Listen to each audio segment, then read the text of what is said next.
It's not my birthday. No!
Good morning, good morning. Welcome to stream. How are you?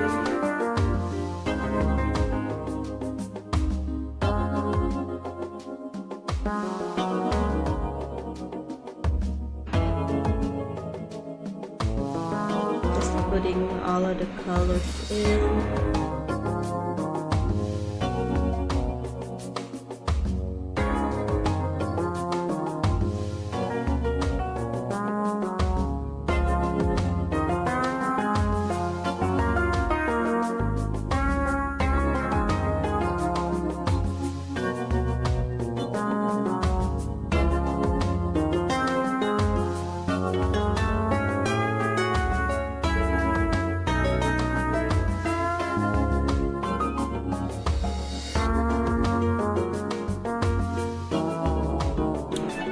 Okay, I will not sit like a gremlin.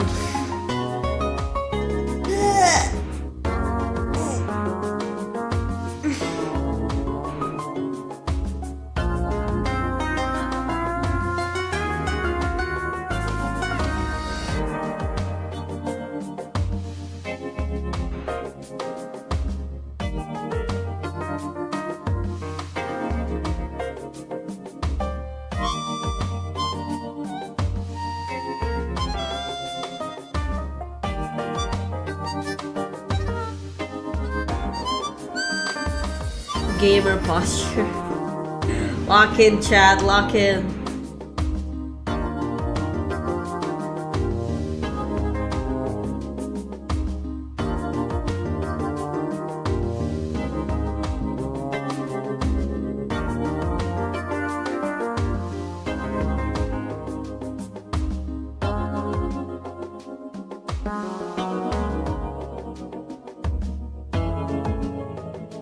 Gonna make it slightly darker so we can shine it later. I'm good. How are you? How are you?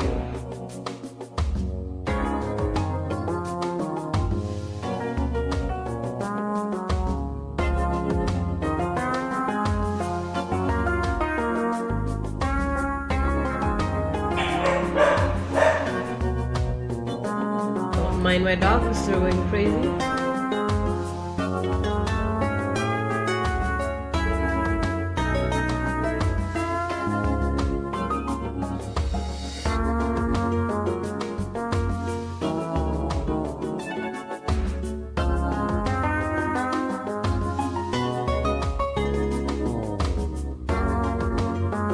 Feel my social energy drench out from my body.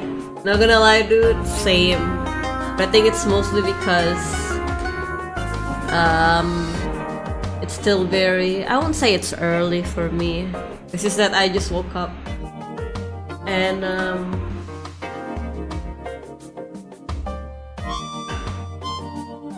I didn't even announce my stream to my Discord server. They're gonna be mad at me. We're not announcing it. I was thinking of doing like a... Oh shit, thank you for the follow, Sense J. Thank you. I'm sorry, my alerts are not working for some reason. And it has been like that for a few days, even though I constantly fixed it. Thank you for the follow. What's Sean? I'm so sorry. Did I say that right? Yeah, my alert has been going crazy, but I also don't know why lately I've been getting quite some follows, which is... thank you. I am almost 4K, so that's nice. Thank you. Hello, I'm so sorry. Alerts, yeah, they're pretty stinky, not gonna lie. I'm just making this commission.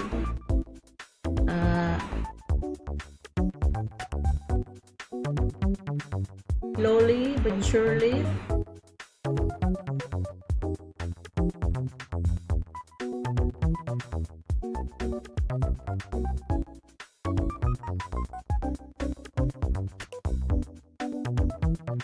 How will you sense? Yeah, lately I've been getting more follows than more follows than usual. That's what I'm trying to say.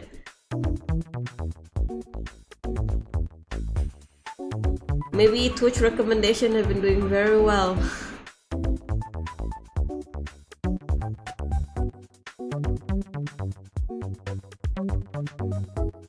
Ta-da. But yeah, I don't know. My social energy is dead as well. But for some reason, I'm streaming, so that's very contradicting, right? I'm good. I'm good. Nothing to complain about. But lately, I have been playing the bass more, so my fingers is hurting a little bit, but it's fine. A friend said it's a good kind of pain. Yeah, sure. It hurts. Working on some art, trying to find someone say motivated. Thank you. My sketch are pretty messy. So I'm so sorry. Right now I'm making like this this character sheet right here. Let me just activate some here. So it's gonna look like this later. But of course I'm gonna have to color one by one. I'm gonna cry.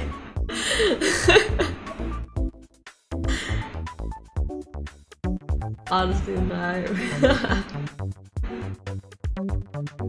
Yeah, I'm working on the front first and then we just work on the rest later. Thank you. What kind of art are you working on?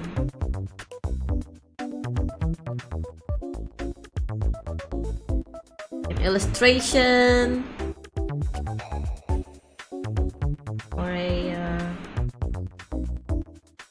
character sheet, VTuber model. I have to finish my VTuber model as well. Doesn't finish yet. Your character from my mom. She wants to give it up for damn. Let's go. Your mom. Okay, mom. Pop off, slay.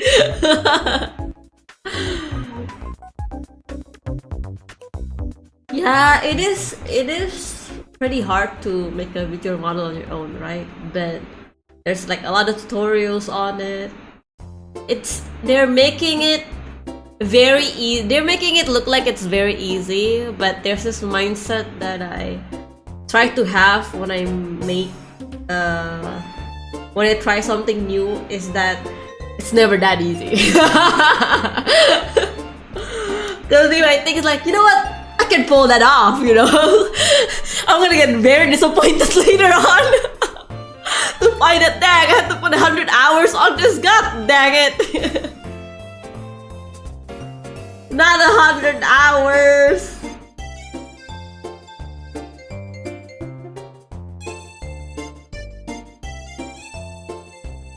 Still learning. Mom VTuber, yeah. No, it's very interesting that a lot of the mom VTubers, right? They're very tech savvy, you know, for like people on their age, which is damn okay, mom. Didn't know you had games. Didn't know you were chill like that.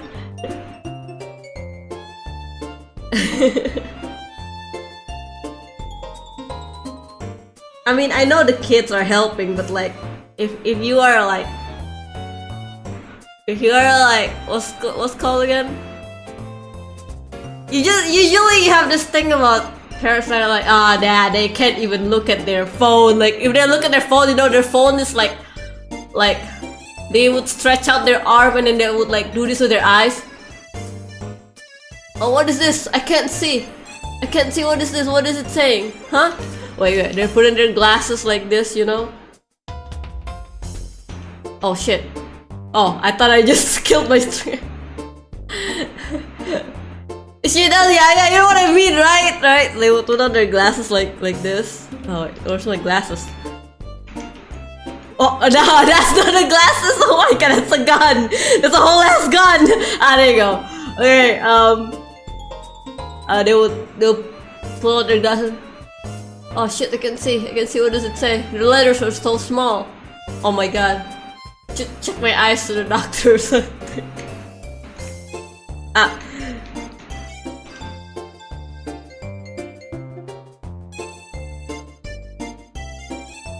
secret lore. That okay, okay. World building.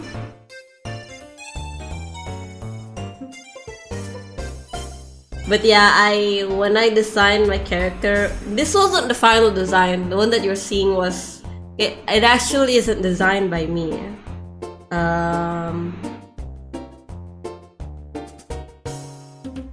And even this model wasn't drawn by me as well. It was a gift from my boyfriend to me. But in the future, I would like to use my own art as my model, which I'm working on one right now.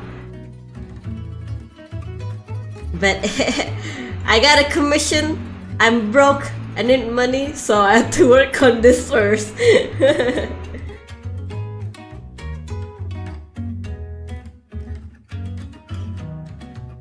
But yeah. Back then when I first started VTubing, right? Everyone have this lore, like crazy lore, like, oh, I'm a god, I'm half demon or something like that, right? I'm half demon, but I'm trying to learn how to have a human heart or something, you know? Something like that, basically.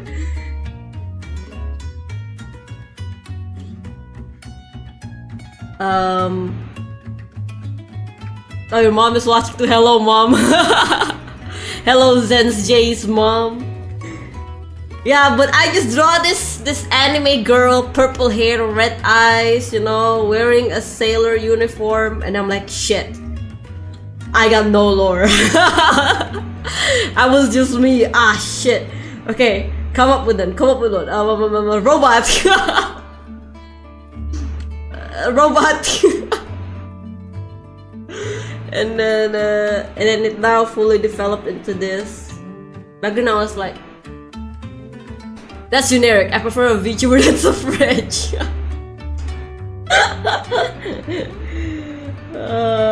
But yeah, I was freaking out because I don't have any lore. But turns out it was fine if you don't have any lore.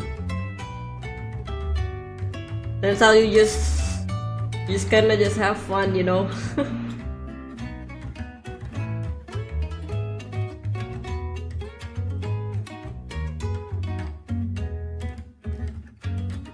And then I said like, dang, I kinda regret I don't have like VTuber ears and tails, you know, like cat girls or something like that.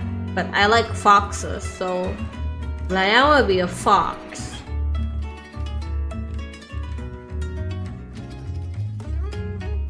And then now, instead of a fox, my chat just, the regular people here just call me a cat.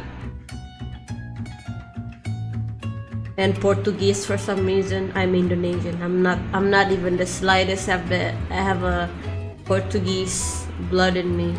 I'm purely Indonesian. Do not believe the allegations.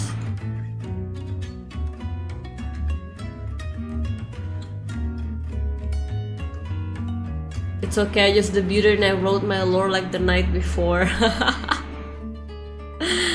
Oh my god. Can see you become a French, god damn it. Thank god the regulars aren't here. They're already calling me an air conditioner, man. Please. Let me go. I've done nothing wrong to you. I have a family to go back to.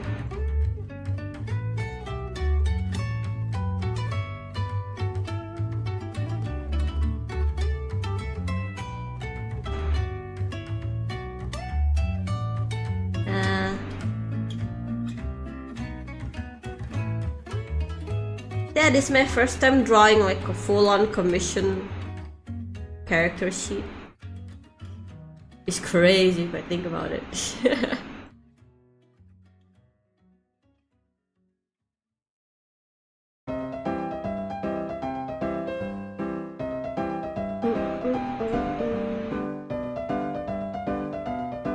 Being an air conditioner is sick though. I mean, I like air conditioning. Air condition, I like them. It's so hot here in Indonesia, so the only way I can survive is I have air condition in my home. But I'm not an air conditioning. I'm not an aircon. I'm a android with a gun.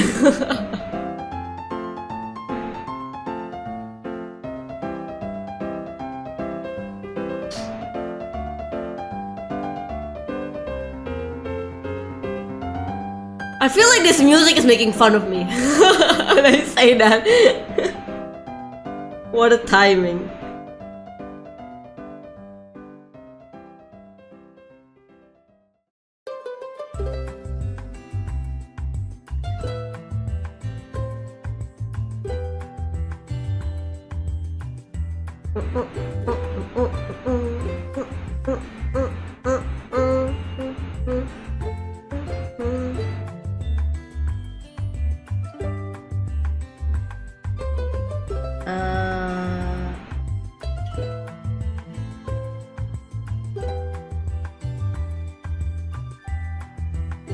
Green. Now I need the green, okay?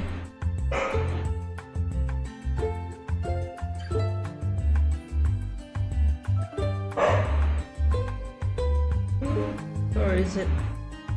Forgot which layer is it.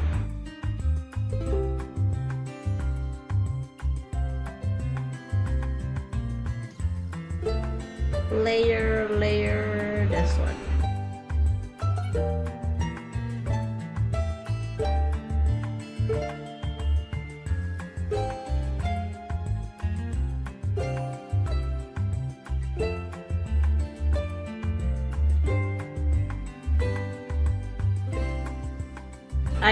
Now, somewhat the hard part.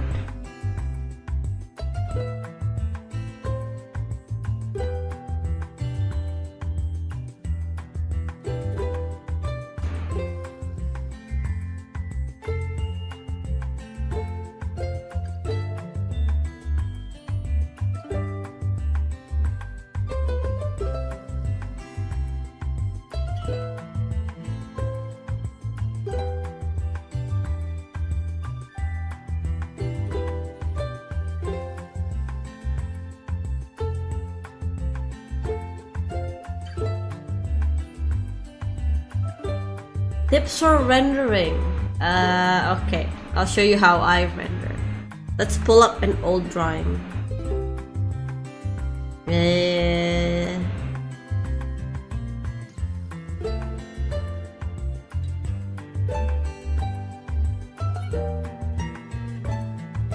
No, not this. Let me see. There should be like an old drawing. I could just use this actually. Just use this one, okay? Okay, this one I don't really render this one that crazy. It's just a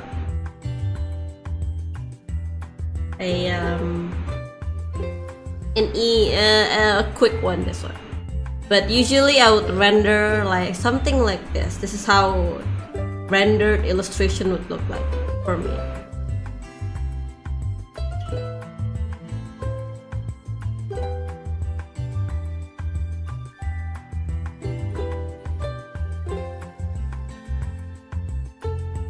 This is how they would look like basically. A full rendered drawing. Let me see if I still have the layer information on this one.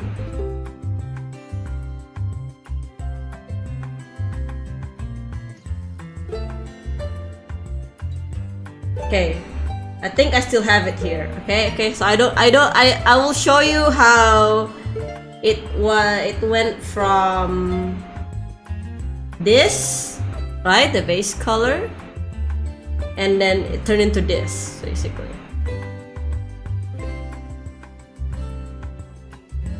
But I have to warn you that I render everything in one layer.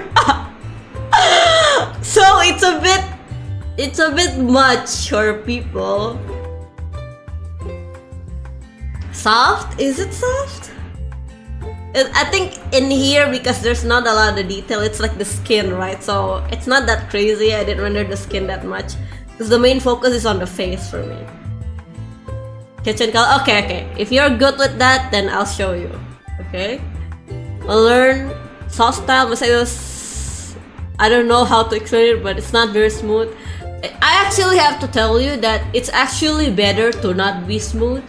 You know, when you go into this kind of drawing, if you look way more closely, it's not smooth.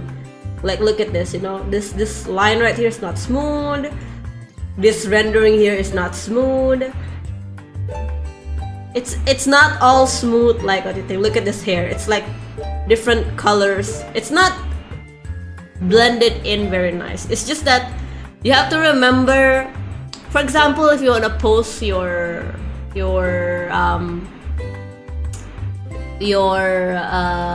drawing on Twitter, for example, right? People would probably only look at it for 2 or 3 seconds. You know what I mean? They won't. Only a few people probably like zoom in, like, oh, look at this shit, look at this shit. It's not very smooth, you know. No, no one will do that. If people do that, then they either really hate you for some reason, or you know, they're also learning. You know what I mean? But yeah, this is how everything looks like when I finish, for example, sketching, and I put the base color basically, and this is rendered, right? This is rendered. Yeah, the drawing is important. As long as the silhouette of the drawing, like you could tell, oh, it's this character just based from the shape. Like for example, this one, right? And then you put on, like, for example, like a, oh shit. Like a, oh, not that one, on this one, Did I use all of... Hello? Oh, I guess I cannot click black there, but like, for example, if you take this and then you turn it all black, but you can still see the shape of your drawing, which is nice, you know? That means the shape is clear. Nothing much that's like distracting or something like that. But yeah, if you see here. So I have this little friend. I'm gonna make myself a bit smaller so you can see my layers. Okay, you see my layers right over here, right? On the side. This one right here. I play with this thing called blending mode. This one right here. So you have it in Clip Studio Paint, Photoshop, Sai, basically in every drawing app. You have this thing called blending mode. Usually it's on normal. Usually it's right here. You see my mouse, right? Like right here. Hello. And then there's like darken, multiply, color burn. Oh wait, you can't see. Okay, let me see. You can see the drop down. Let me change my...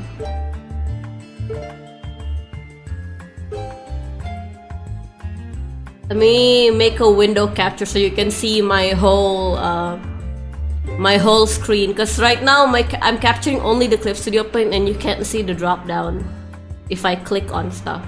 Where is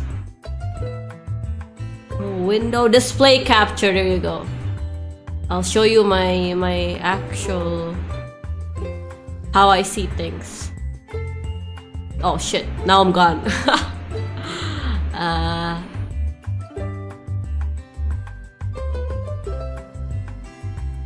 There you go.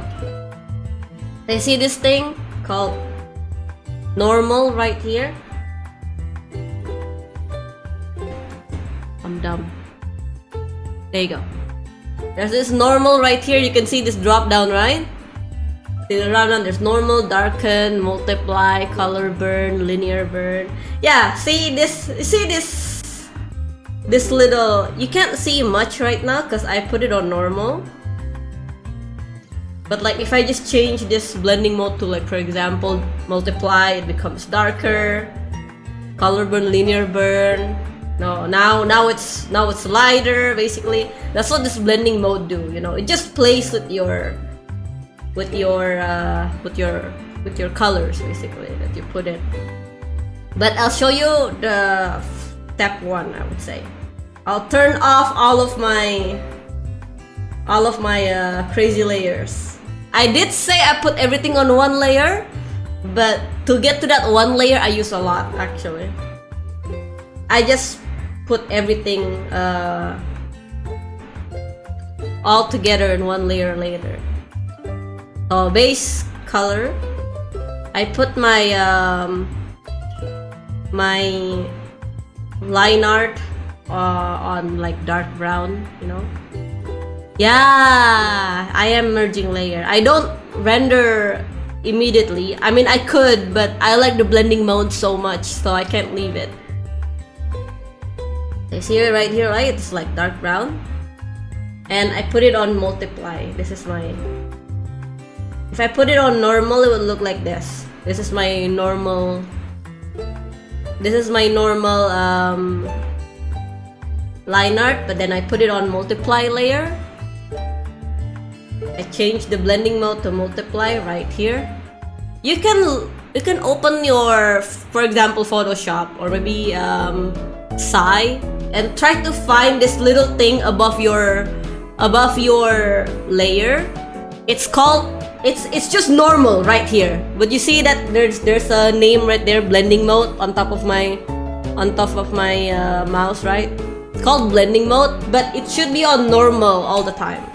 You can change it wherever you want, however you want. Oh. After I made my line art dark brown, put it on multiply. First, I tried to put in like the shadow of the overall character, but it's like on everything. So look at this. If you can see, it goes slightly darker a little bit, right? See the change, the color change. The base color for this is like this gray, but then when I put the thing in, now it's slightly purple. If I show you the normal, it looks like this actually. This is the normal. This is the color I put on top. It's either purple or blue for me, you know, it depends. If it's like under the blue sky, I put blue. But if it's just normal, I put purple. And then I lower the opacity a little bit, like 25 or 20, but this one on 28 earlier. Put it on multiply. And then it becomes like this. Now after that, I go on with the shadow, like actual shadow this time. Now it looks like this. How do you get there? If I show you my layer normally, it's actually just a darker purple. It's just a darker purple. Oh, it's orange. It's like pinkish, dark, I don't know, weird orange, you know. But like usually when I go with warm, I stay around this area for the color, and then if I go cold color, I stay around here on the color wheel, basically. Okay, that right? Okay, now I got my shadow. I just multiply this. The shadow is also multiply mode. So now it looks like that. You know, you can like see how much of the shadow you want it to be very intense by like making this layer, you know, how intense it would be or how not intense it would be. This is your opacity. So it's like a little bit transparent kinda in a way, you know. Usually I stay around like 30 to 25, around there basically. Now it's like that. And then I add more shadow. So now it's like this. Because I thought something is missing. I add more shadow. This background music is so silly. Hello, Zos. I add more shadow. Oh, happy birthday! Hello, happy birthday, Zos! Happy birthday! I thought like, I could use more shadow, but I like the previous shadow that I already added. But if I add more, it's a bit intense. So I just add another multiply layer and put it on where I think it would look best with more shadow. you know? Now, the fun part begins. Now we have shadow. If there's shadow, that means we have light, alright? So now I start to add light. Okay, something like that. How do you add the light? I basically pick, I think this is yellow. If I go to normal and I put up, this is the yellow, right? This is a yellow layer. Yellow layer, but I lower the opacity like that, and then I put it on the add blending mode. Oh, sometimes I use add glow. It depends which one you like, you know. Put it on add glow. Usually I like to work with a more dramatic lighting, as in like you could see the light very clearly, you know, like it's on the character. It's like the character being spotted by a light or something like that, you know? Very harsh light. I have to remember also light bounces off, so I put some light under the nose, even though the light is coming from the back, at least for me, but it seems like I want to make it like it's like bouncing off basically. So there's like bounce light here, bounce light on the lips, and on the nose right there. And then over here on the spray can, over here as well. And then light is like illuminating, you know what I mean? It's everywhere. I really like this one.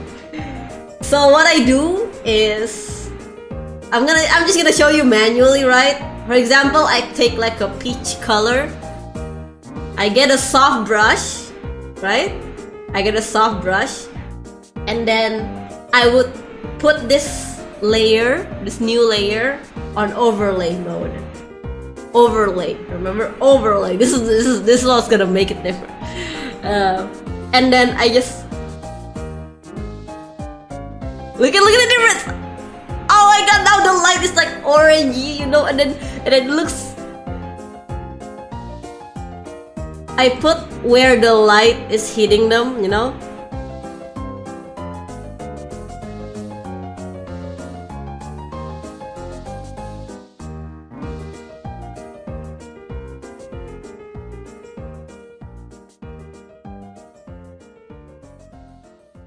So now, like, oh, art is a sorcery. Hello, Emily. How are you?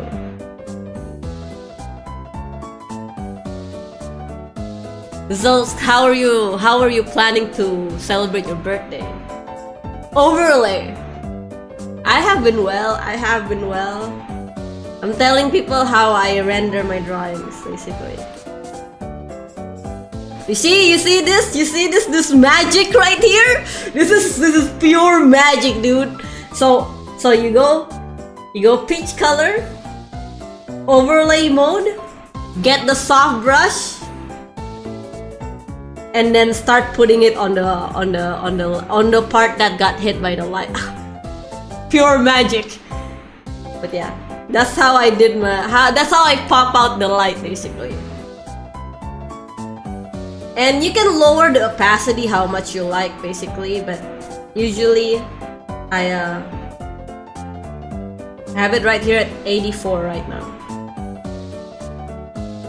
You're not an android, you're a witch!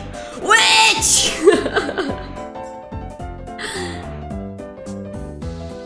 You can read, a woman can read, must be a witch. Sometimes I don't get enough of these overlay mode, right? I add more. Sometimes I add more because like I just like overlay mode. This time I added on red, you know.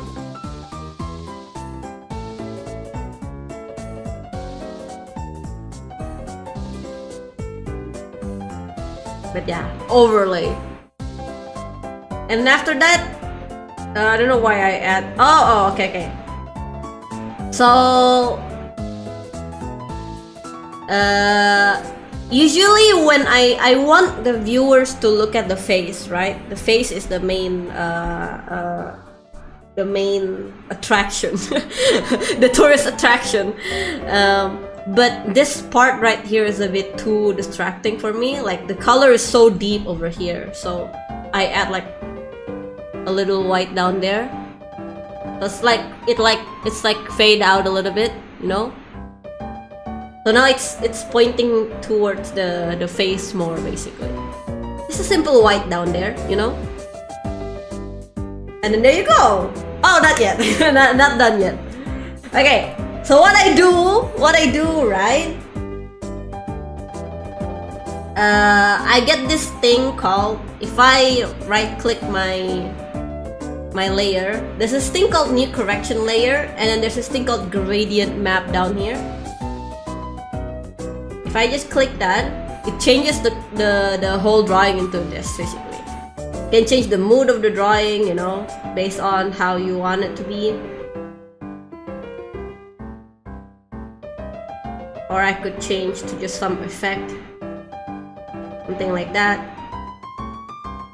It really depends on you, you know. Something like this. But after I get, for example, the gradient map, I lower the opacity and put it on, for example, an effect that I want, right? Oh, this looks nice, so I'll just stay with this. Or for example, I want more effect. Oh, this one looks nice. So if I like turn it off, this is the normal, and then this is after the effect. Normal, after. Normal, before, after. Before, after, you know? I play around with my layers, basically. Oh look, I put overlay here as well on my actual. So this is the one that I used. It's very purple, pinkish, you know. Before, after. Before, after. That's no different than gambling. You basically just try everything. Hello, Goku, how are you? Ah, now this is the crazy part.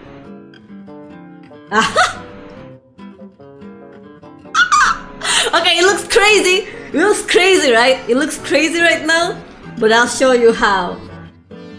I'll show you how. So you see this little green right here, you know, this little green right here.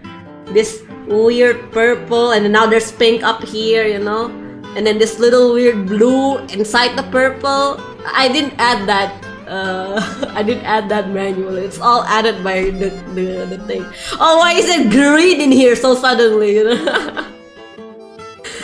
Yeah, I didn't add that. It's all the computer. You no one plays Final Fantasy 14 music at my funeral. I'm not coming. It's your funeral. What are you talking about? You see? You see this green right here? Now it's gone. I add that green from this graph right here. So how I do that is if I turn this off, right? I just make another correction layer, and then there's this thing called tone curve. The graph scares me for a bit. Now it's easy. It's easy. I did all of this on every illustration. It's gonna give you the colors that you don't have in your drawing, basically, that you didn't think you need to add in your drawing. So I don't know where you're gonna find this in Photoshop or in Sai, but it's there. I know it's there. It's just that, you know, it's a bit different where you find it in different software, but it's all there. So there's a thing called tone curve, you know. On normal days, it'll look like this. It'll always look like this. But I just make 3 different mountains, for example, right? I just make 3 mountains like this. Okay, now we have our mountain, right? It's giving me all these crazy colors right now. But usually I would take 1 mountain below, 1 mountain on the middle, like this, right? 1 mountain on the middle, and then 1 mountain at the top. So it's like this. This is how it looks like. I said, okay. Don't worry, it didn't ruin the drawing because it's on another layer. This is the drawing. It's on top of your drawing, basically. After that, I lower the opacity. Now you see the green is there, right? The green that we don't have earlier. Now there's the green here, this pink at the top that I didn't put in there earlier. And then I just scroll around on the what's it called again? On the blending mode again and see which blending mode I like, you know? Sugar Riot, yeah, it's Sugar Riot. So I just look around, see the effect that I like, ugly or something like that. Oh, I like this one. I like this one a lot. So before, after, before, after, before, after. Sometimes it doesn't make that much of a difference, sure, but like only you can tell. Only you can tell. You know what? This is not that much. I don't think I'll use it. Or like, okay, I can use this effect or not. You know, you can add the intensity or not. You know, I just like a lot of colors on this character because this character is an artist in the game. So I'm like, you know what? I'll add a bunch of crazy colors in here. Like as you can see, my real layer only used 9% of it. So it will look like this, 9%. It'll look like this. Only a little bit. It's on Heart Mix. Where's Heart Mix? There you go. It'll look like this. This is 9%. So before, after. Before, after. Street art vibe. Yeah, that's what the character is. Assuming Wackonite isn't evil in the first place. I'm not evil, okay? But yeah, you just pull out the tone curve and then make 3 mountains. And then okay. And then, you know, put it on the blending mode that you like. Don't forget to lower the opacity, by the way, or it's gonna look like this. Lower the opacity to how intense you want it to be, for example. And then, after that, I put on pasteurization. This is not that, if you don't want this effect, it's fine. I just like to make the colors more crazy. You see those spots right here? Spots right here. Spots right here. Yeah, I added those in. It looks crazy, but like, I don't know, I just like the spots. It gives like a color bleeding in on each other, you know what I mean? Like there's, okay, it's so smooth right here, right? And then I put the pasteurization and now it's like more white here, it's like a bit green, now it's just pink, something like that. But it looks so harsh, Aconite. Yeah, that's why you render it later. Then it becomes like this. See, sometimes I just leave them in. I don't even like touch them again. Grainy look, yeah. Okay, and now it looks like, okay, this part looks like it's blurry, right? This part right here looks blurry. Because like, I want people to focus on her face. Look at this. This is blurry, but then this is don't, you know? And this spray can, I want it to look like it's very close to the camera, basically. So what I did is, it's very funny actually. So I make like around 3 layers.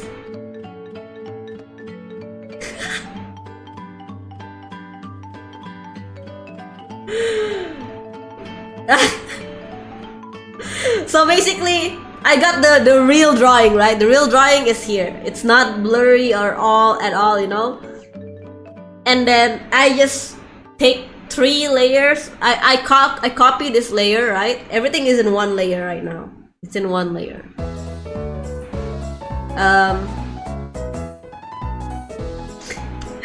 I copy this layer, make 3 of them. Of course, I kept the original, you know?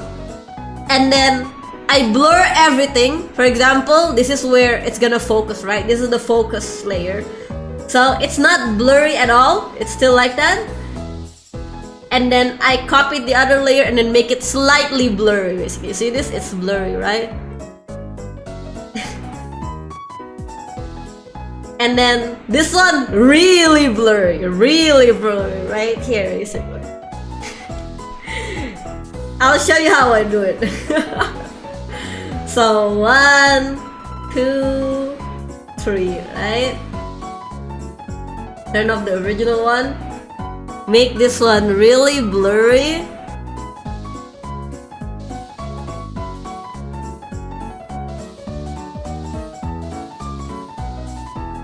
Okay. Okay. That's our really blurry. Maybe more blurry would be nice. Okay, like that. And okay, turn that off. And then the next one would be kind of blurry, you know? So like this. Okay, maybe less, more like that. Just hit OK. Okay, so anyway. And then we have the not blurry version, right? So first, we got the not blurry thing. Not blurry and slightly blurry. I take a soft brush and then I delete the part that I want to be focused on. For example, the face. I erase the slightly blurry layer. Okay, it sounds so weird, but you'll get me. Okay, look at this. Yeah.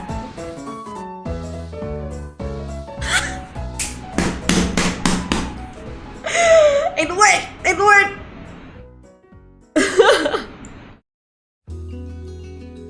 Yeah, like that, for example, right? Okay, we got it. Now, it seems like everything is blurry except for the face, basically.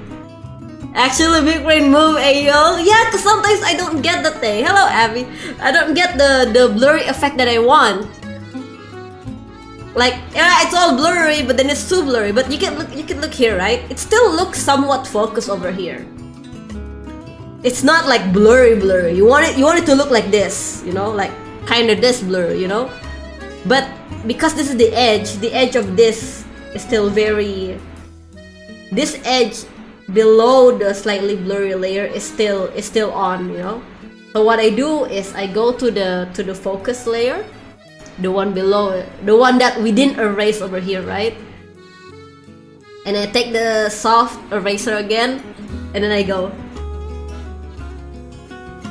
Oh, now it looks blurry, right? That looks blurry. I know this is big brain, dude.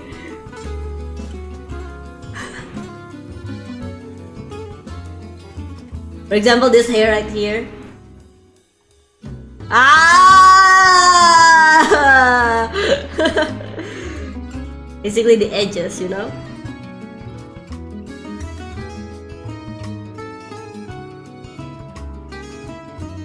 I'll try this out myself. Okay, not yet done. We want to make this spraying can is like it's very close to the camera, you know, but the camera is focusing on the face. So it's gonna be way more blurry than everything else. So we get our very blurry layer, right? They get our very blurry layer, and then delete everything except for the spraying can. Just like the spraying can is closer to the camera, so. Oh wait. Yeah. Okay, it's right.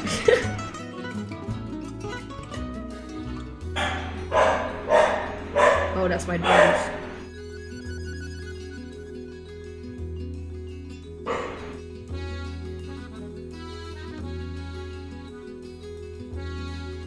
There you go. We did it. You can even like delete some here as well, so it looks more blurry, but no, like that. There you go.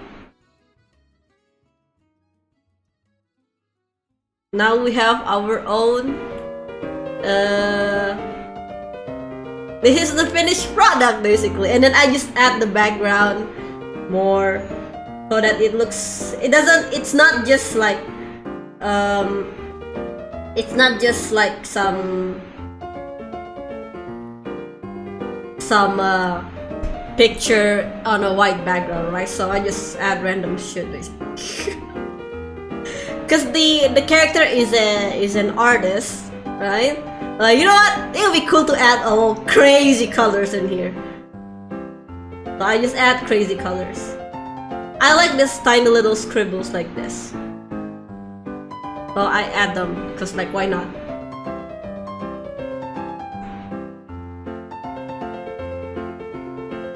Like this. I make them glow as well, by the way. How to make them glow? Okay, you just take the freaking light green, get a layer on top of this green layer that you want to glow. Get our good old body overlay, get the soft brush, and then it's glowing!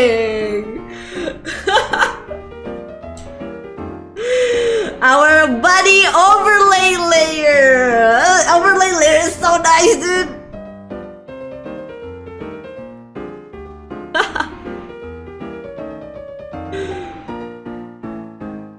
Yeah, I already have it here.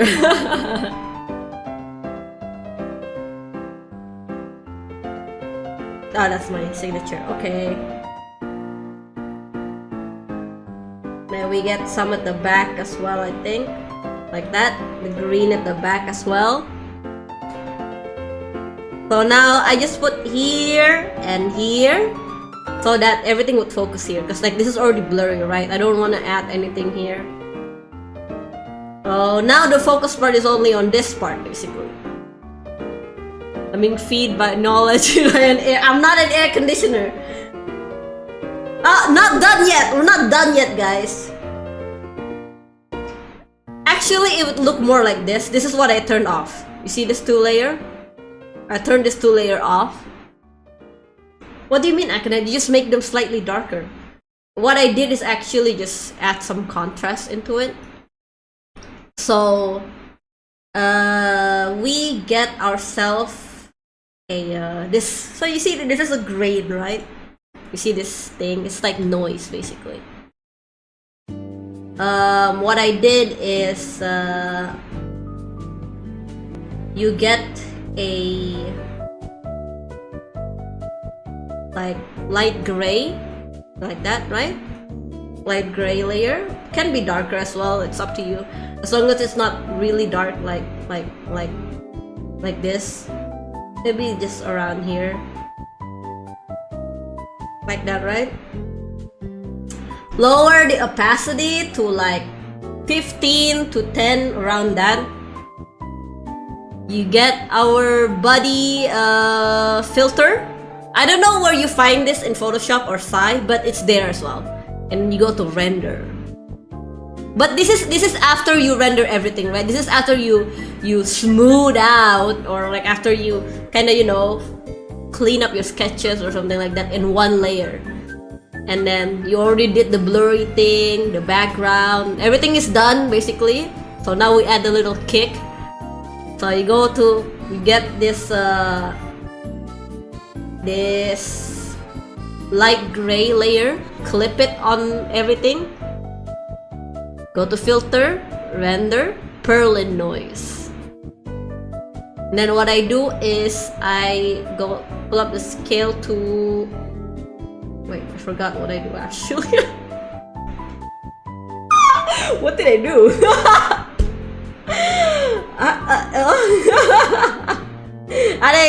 There you go.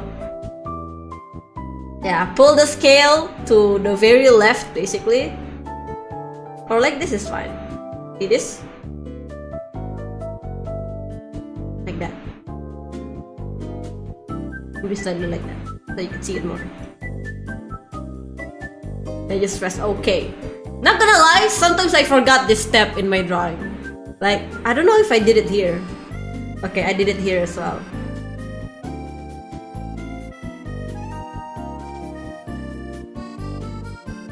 So after that, right?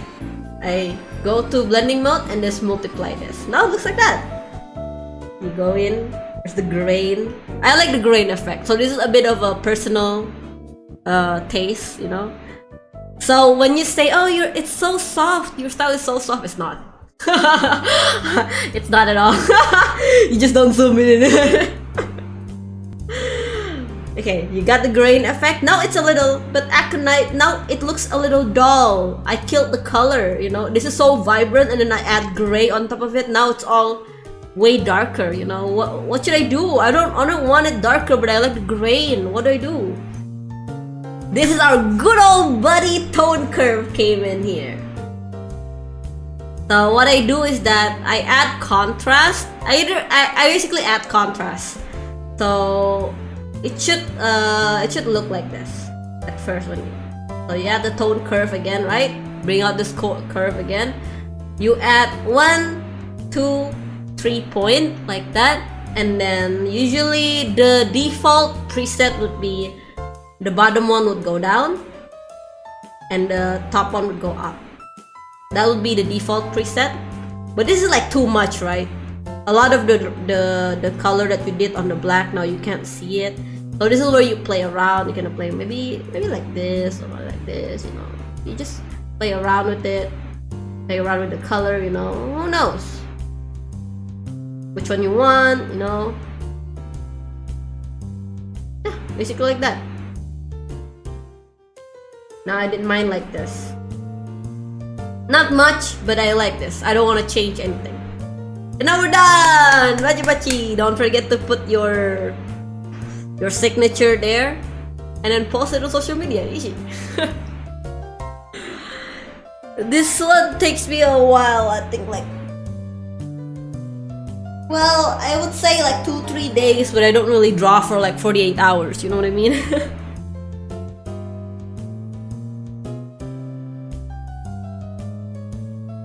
Yeah, this one also is where like I kind of play around with color. I like this one a lot. I like the grain. I really like the grain.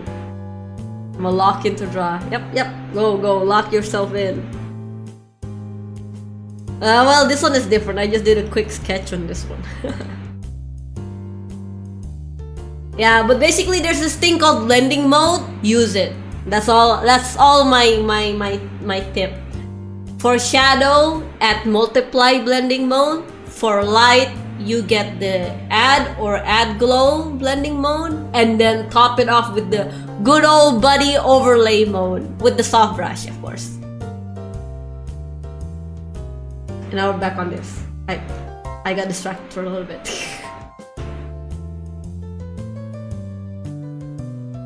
I got so distracted.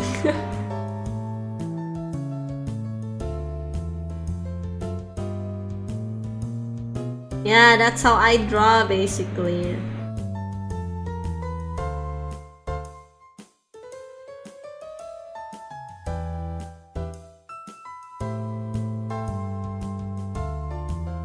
Ta-da-da.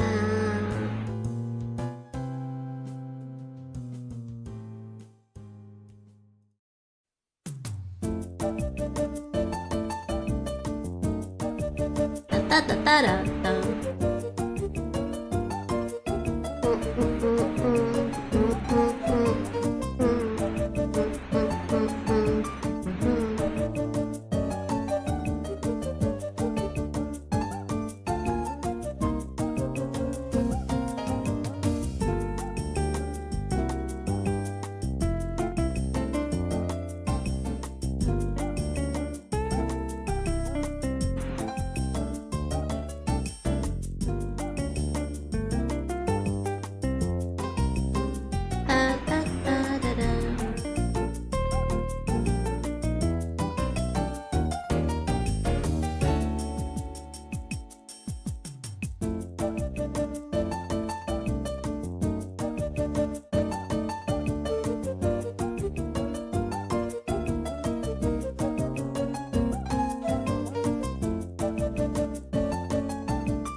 Maybe I should make a YouTube channel and like goes like, oh, welcome back to my YouTube channel, guys. Today I'm gonna show you how to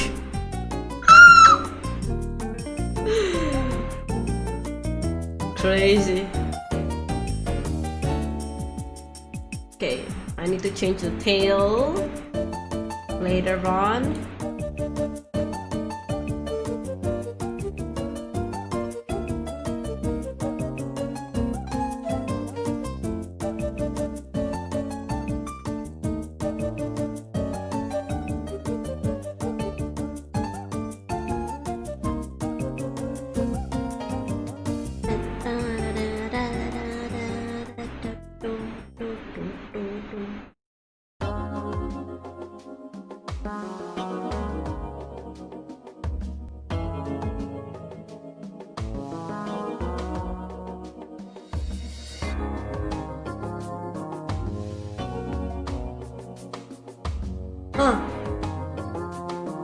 feel like I'm missing a layer. Ah, there you go.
Da-dum.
Pa-pa-pa-dum, pa-da-dum.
Oh.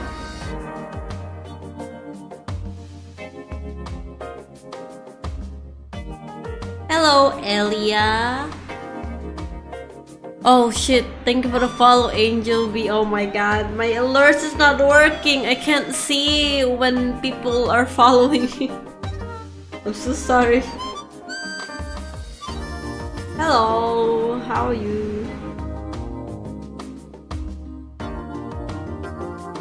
I'm getting like more. I'm oddly getting like more followers than usual.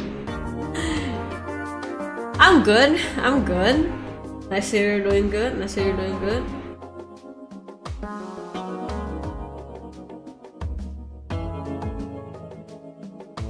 I am A-okay.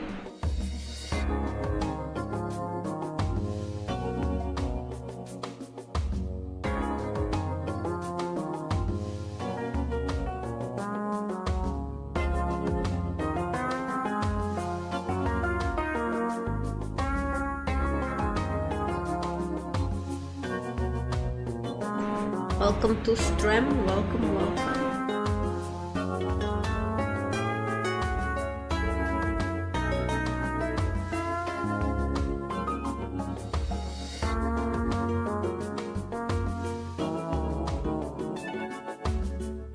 How did you get so good at art? Well,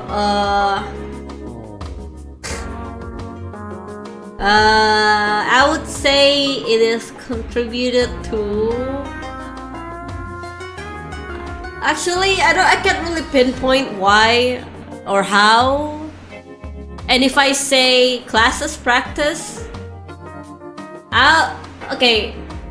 Of course, the number one reason is practice, but other than that, because like I feel like everyone practiced, right? Everyone definitely practiced. Other than that, I stare at drawing a lot. When I see, for example, on Pinterest. Okay, for example, let's get this character sheet for the. Example, there's this character sheet, right? And if I like it, I stare at it for hours. I stare at it and I'm like, oh, okay. So that's how they do it. I think maybe I can pull it out. And then I try to do it on my next drawing, basically. That's what I do. Classes, I would say I did go into art school for a bit. But when I was in art school, they didn't actually let me draw anime stuff, so... But they did kinda make me realize that my proportions are off. You know, because they make me draw real humans. I don't want to draw real humans, I want to draw anime girls. I'm joking, but it's good for you. And but yeah, it's a lot of staring at other people's drawings and was like, I wonder how they do that. You know, it's a lot of that, basically. And then, yeah, that's how I did it. I would say I'm also not very good at studying something by myself, so that's why, like, I always have a... Okay, it sounds like a very generic response to, like, how do you get so good at art, or what's your tips on being good? It's just reference. Well, do you think I have an original idea? No, I do not have an original idea. Usually what I do, I look at Pinterest and then see a lot of stuff that I like, and I'm like, okay, I think I can blend that in with what I want, you know? And then I basically steal some of the things that they do. For example, oh, this hand looks nice with this pose from this drawing, from this other drawing. So I just merge them together, basically.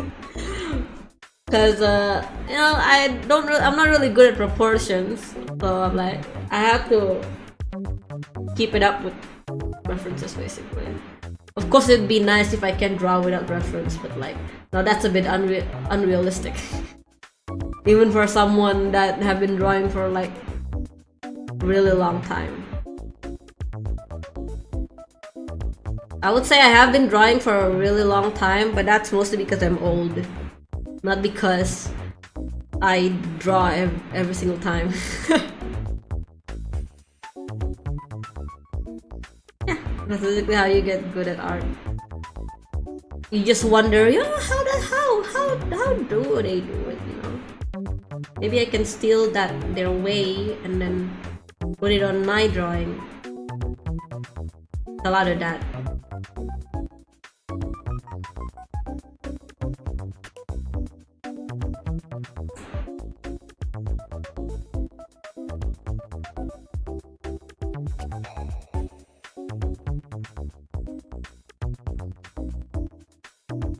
Now people probably say, oh, so you plagiarize stuff, right? No, no. You must always know that a lot of people cannot draw something that, you know, they can't see. And that's me. I need to see what I draw and not just like imagine it. Sure, I imagine it, okay, this is the pose that I imagine that I want.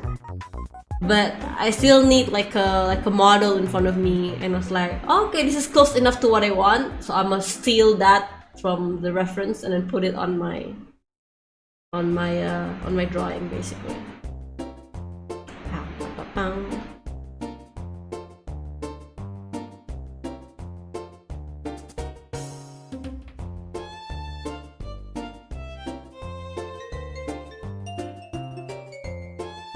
Real.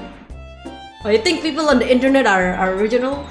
When you think of like a character that no one has ever made, someone else see you be random, do you ever just try to draw it? I do! And I fail every single time! Dude, I was like, I actually cannot do character design. If you are wondering, I'm so bad at character design. Even, okay, I'm drawing a character sheet right now, so it's a bit crazy to say that when I'm drawing someone's character sheet right now. But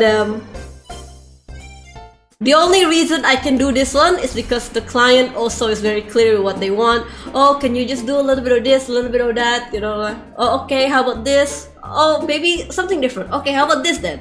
Oh, okay, that's nice, you know, it's very, very good when you have someone that can give you like a critique and was like, oh, you know what, maybe it's different. Of course people have different tastes, right? For example, maybe right, I don't like green, but the character have green, so I'm not just gonna change the character green to blue or something, you know, what, like, it's an example. I like every color actually. Or maybe, for example, I like clothes that are like colorful, but the character have a black and white attire. That's when you kind of need someone to like tell you, oh, you know what, maybe this is better, and then it gives you a different perspective, you know. So from something that you've never seen to something that they have never seen, so you kind of like combine that, basically. I did draw impulsively like a character or something like that, right? But I wouldn't say those are like my proudest drawings, because every time I finish drawing it, I'm like, something is missing, man. Something is missing. Definitely something is missing. But like I can't tell because I already put whatever things I like into it, you know? So I would say it's always nice to have someone to like, you know, kind of like point out something that, you know, you try to draw from just your preferences or just from, I don't know, your imagination, something random. But I'm also scared to ask people. I don't want to bother people. I have made a character. Actually, I don't know. I don't think I have it here, but in my portfolio, I think I have it. Let me show you.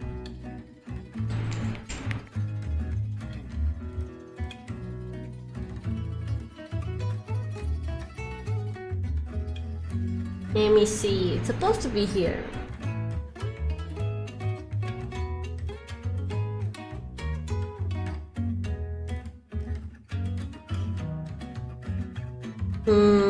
Where is it?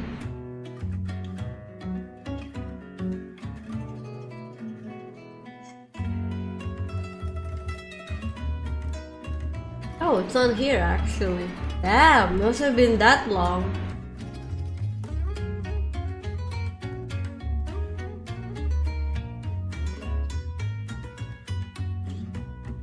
But yeah, this is one of them. This is one of the drawings that, what's the word, I don't really like, because I just draw it without reference, without anything, you know.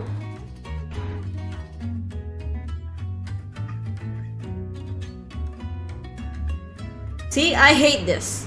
Look at this pose. It's so stiff. Like, what the hell is this arm? And what the hell is this? The eye is too far from each other. You know what I mean? Like, something is missing, but at the time I couldn't tell what it is. But the me now can tell what's wrong with it, basically. I don't like this at all. But it is something that I drew out of like just imagination. This is a character that is already designed. It's just that I tried to wing the... I tried to like just go crazy with the pose, and then it didn't work. Thank you. At the time, I'm like, okay, that's really nice. But now I'm like, oh shit, that arm. I'm gonna raise that arm right now. Basically. But a lot of my most proudest drawing, like this one right here. Like, for example, this one. For example, this one. I have a reference for this. Especially for this hand, I'm trying not to make it look too short. So what I did is that I took a picture of myself. I took a picture of myself because I can't find one in Pinterest. I took a picture of myself doing the pose, and then I traced over it. I was so desperate, like, why is the arm looking so weird? Like, what the hell is going on? I cannot do it, you know, it's like that. Oh boy. But then it ended up becoming very nice. A lot of people saw it, which is nice. Looking, yeah, it's your character.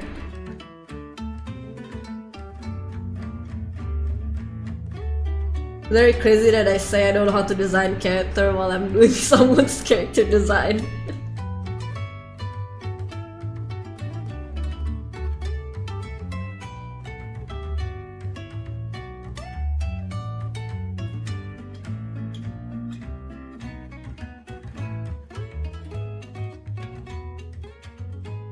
But yeah, I would say art is definitely a trial and error.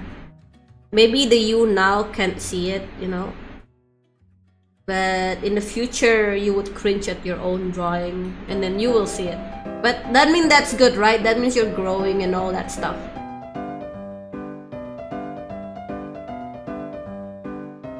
That means you're doing something right if you cringe at your own previous creations. Whether in art or, I don't know, music maybe, or anything else.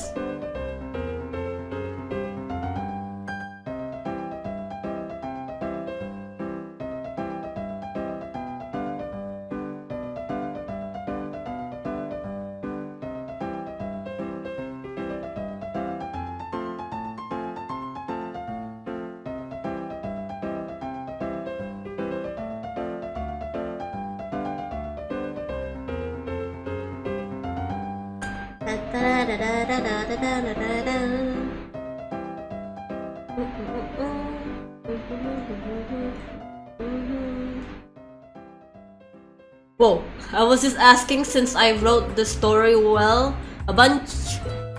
wrote this story a bunch, but like so many of the characters that I want to add them to a new story were in that world. If your story is deleted, you're sent to this new world named Elan. Oh, it's your But if you do something terrible, if just a villain, they'll be sent to a high-tech prison.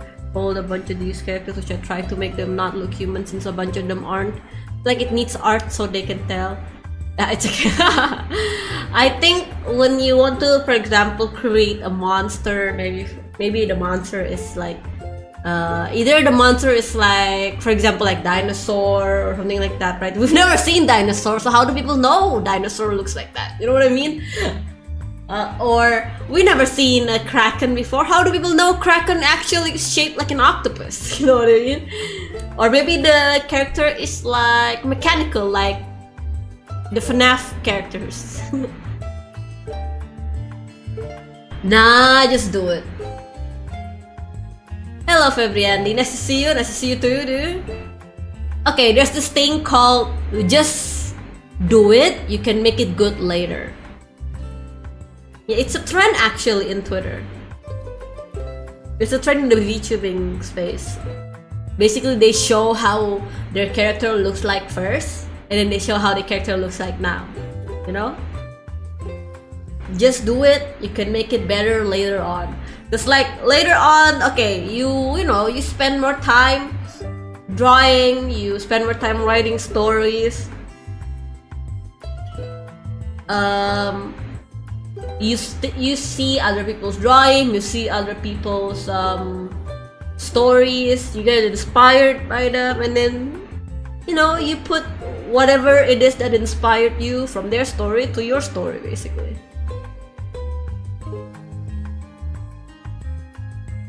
Sometimes being good also takes time, you know what I mean? So you gotta let them cook, let the story cook, you know? You can maybe see in the future, okay, maybe this part is not that interesting when it comes to story. And then you be like, okay, I can change this part, I can change that part, basically. You also need to know when you're making a story or for example, a drawing. It all starts from sketch, and then you put color in, and then later on, at the climax, it becomes really good, you know? So you also need to build up, right? That's what I'm saying.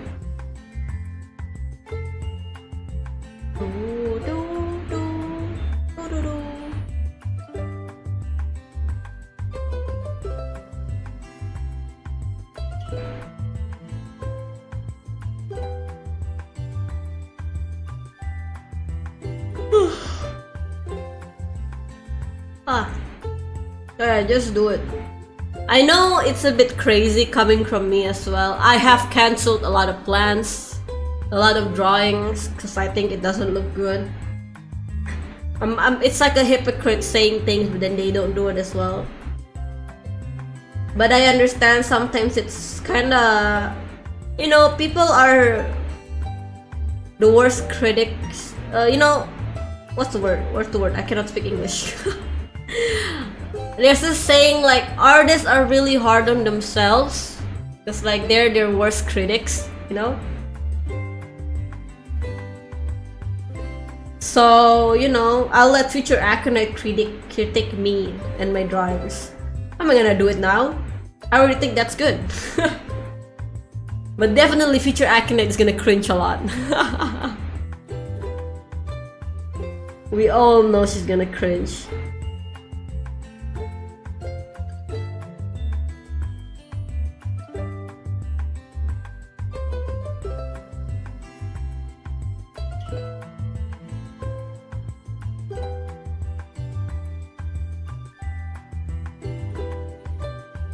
Yeah, I was just so terrified. I had my art ugly, nothing when I say nothing like yours. I think if it gonna make you feel better, I have been drawing for like technically kinda 10 years-ish, because I'm old. So it definitely didn't get good immediately. Oh my god, you don't wanna know. You wanna know how my first art looked like? I'll show you, dude. I literally have receipts. Wait, let me dig up my old Facebook. That's how old it is. My old Facebook, you.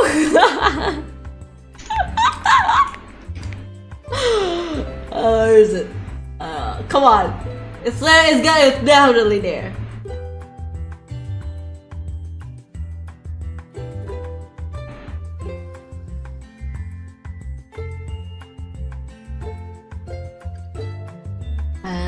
Okay, see all photos. So wait, let me look for the craziest one.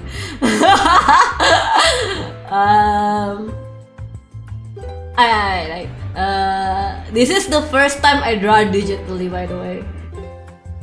First time.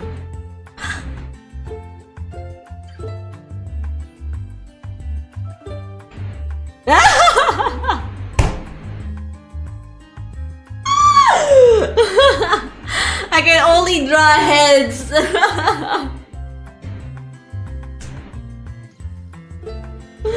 Crazy, no. But yeah, dude, you just make it.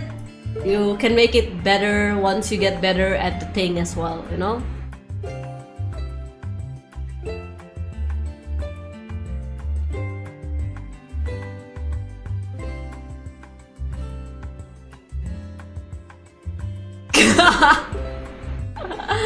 It takes a while. It takes a while. Don't worry. Don't worry.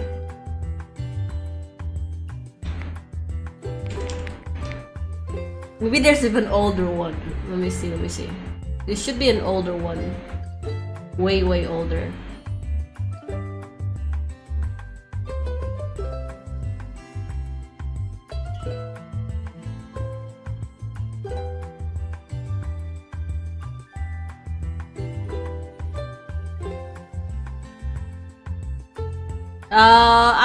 To be honest, I'm not really into the most like the story writing people. Maybe Wattpad? I actually don't know.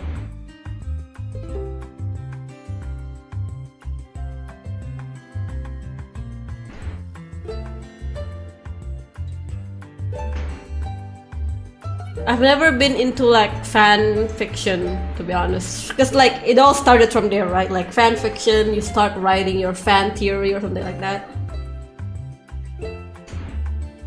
But yeah, I actually don't know that one.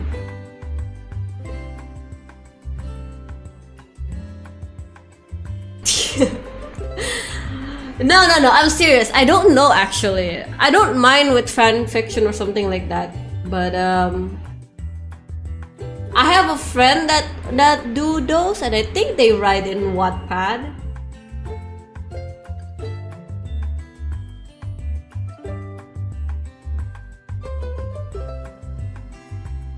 Hey, if you think about it, fanfiction is literally the same as me making fan art. And then I draw these two characters kissing. It's the same. As in like, you know, I'm just giving fan service to myself. Gotta have my daily bread, you know?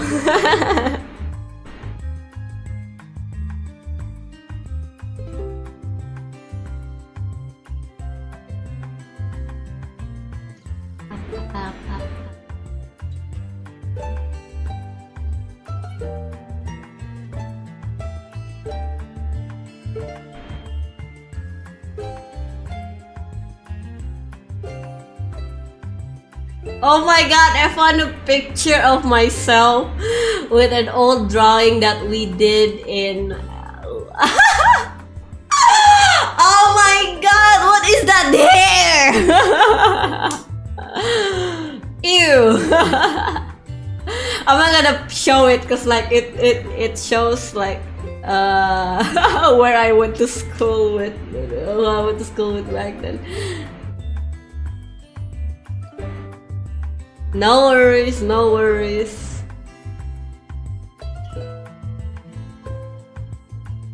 No one gets good immediately. Some people do, but you know, that's them. Let them be.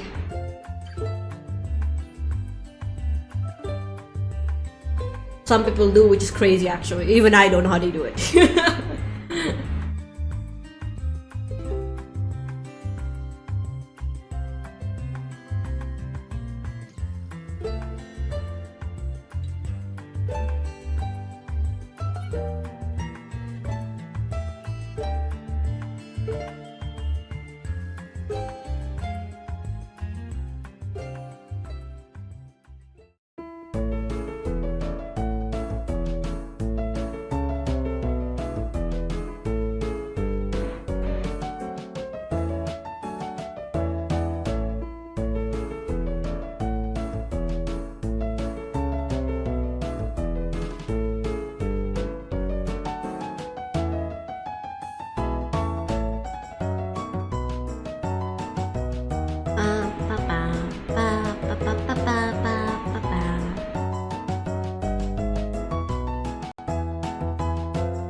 Right, time to color everything else as well.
Hello Lilith, how are you?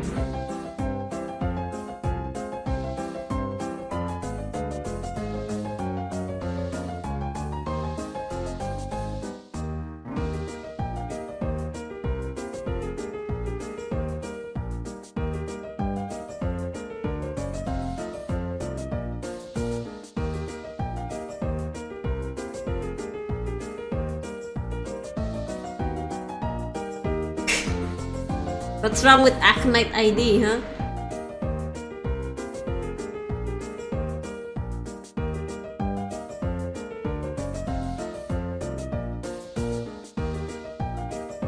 As a streamer, I'm good. I'm good. We're just working on this mission.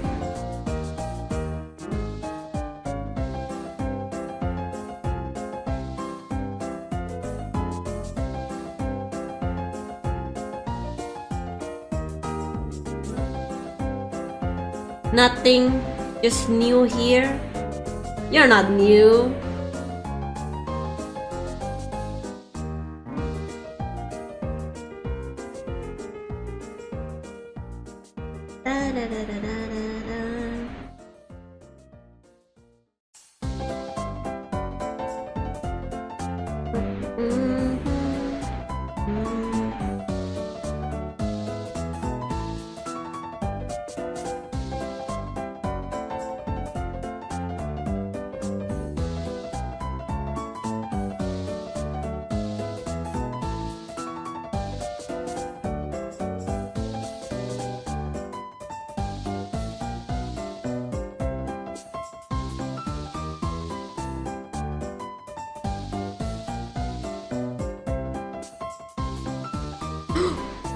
Oh shit.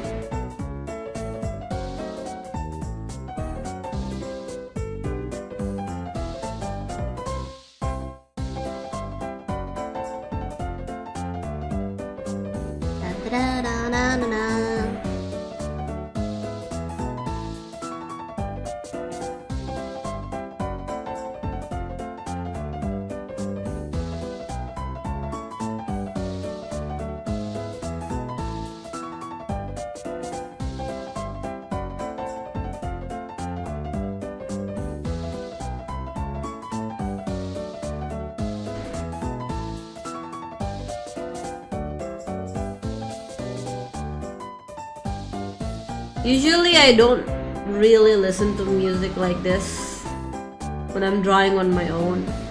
I usually listen to YouTube drama. I admit it. I listen to drama YouTubers. I listen to drama YouTubers because they be yapping, you know.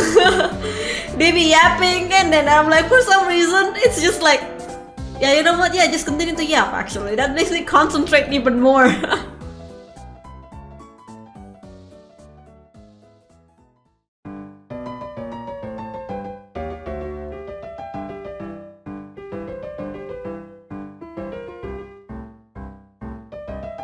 To be honest, I don't know if that's like normal. For some reason, the noisier it gets, the more focused I am.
Loves, okay, an argument is different, okay, but like I like to hear people yap explaining about something. An argument is frustrating, like, oh, what, I don't want to listen to people being angry.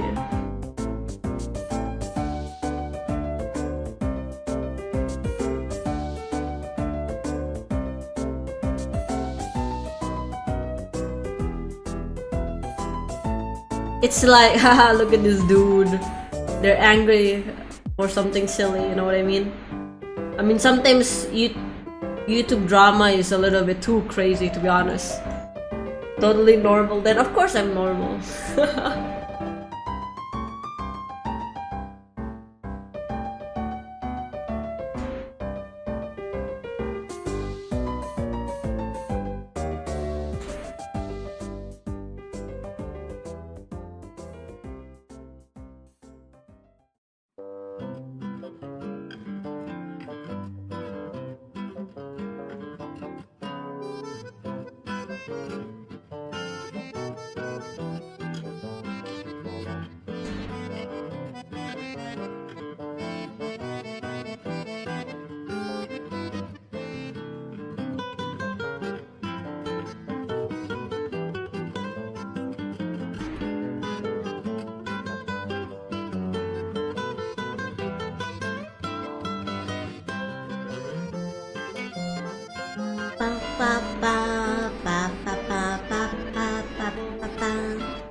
우와.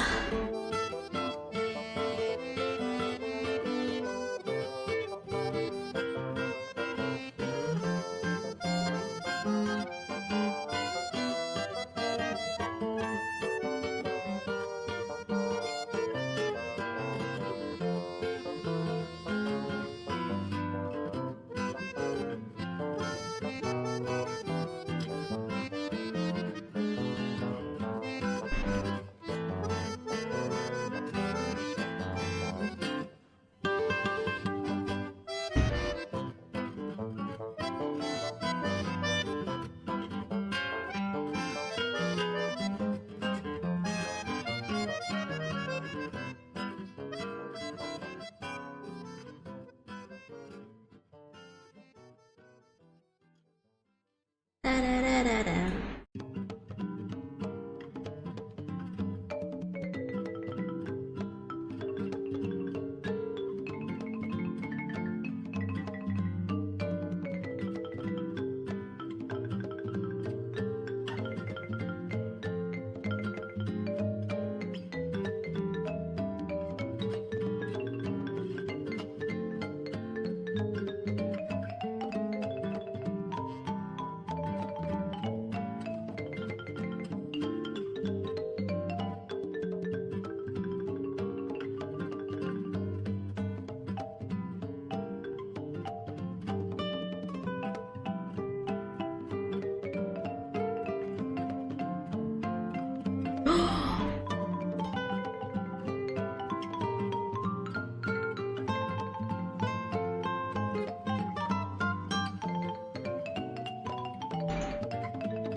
따다단.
Oh.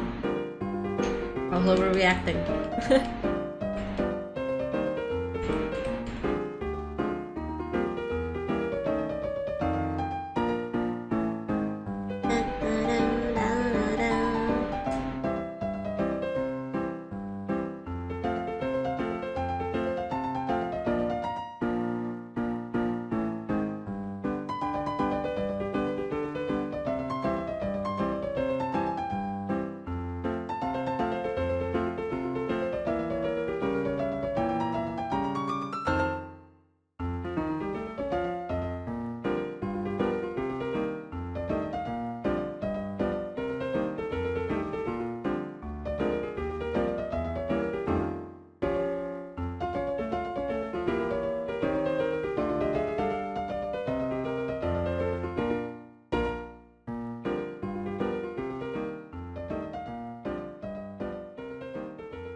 Kind of hungry actually.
Hello, Vals.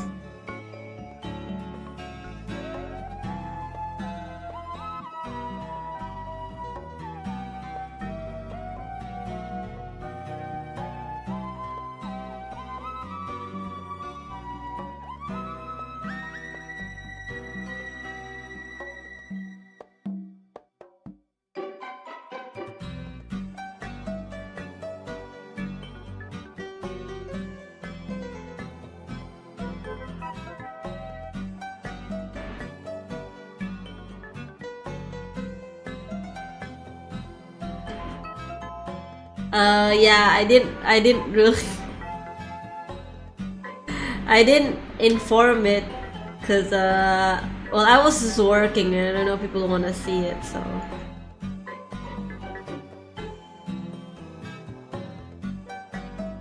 I'm just doing my thing.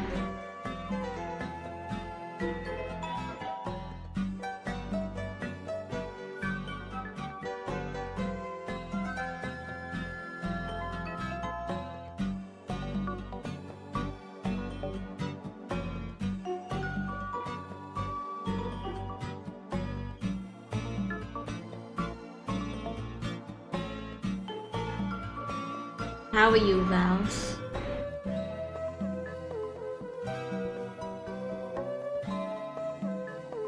Oh shit.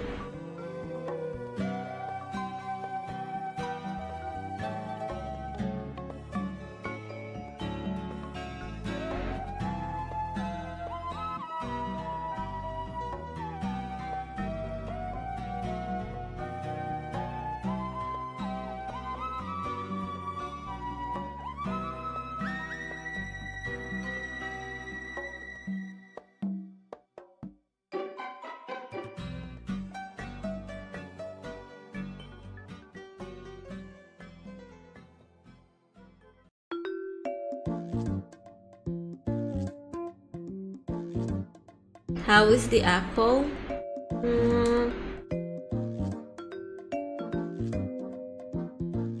Pretty slow right now. Wish I could go out, but I'm a bit broke. Well, a bit by I mean much.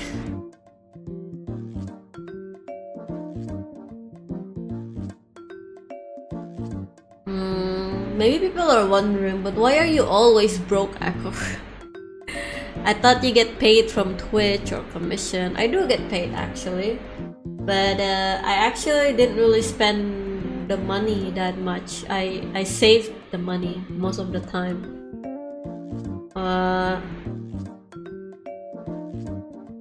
Actually, I know. Well, you gotta live with that, Aconite. I know. Ah shit. Of course I didn't know wrong layer.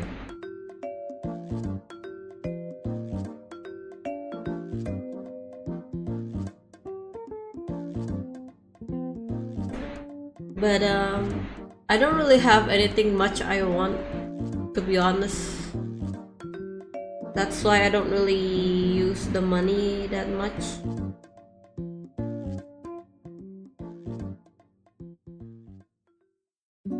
I mean, I do want some things, but like usually I try not to use the money that I have received from either streaming or commission. I do still live with my parents, and then they kind of like provide like the more necessary needs, kind of, you know, like food and like that. So that's cool.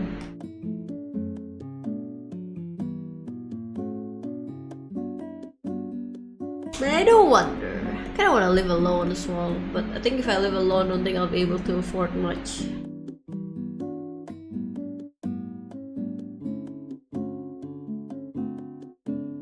If I live alone, I don't need to go to church every morning. Let's go!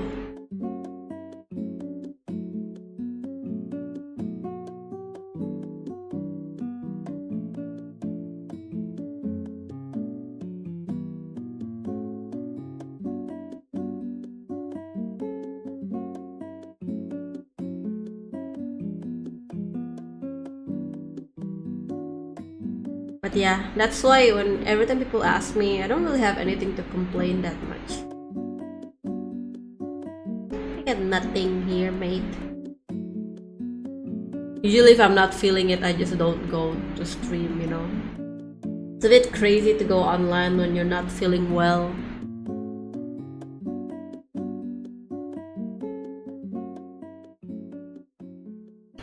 Oh my god, I sound so old by saying that.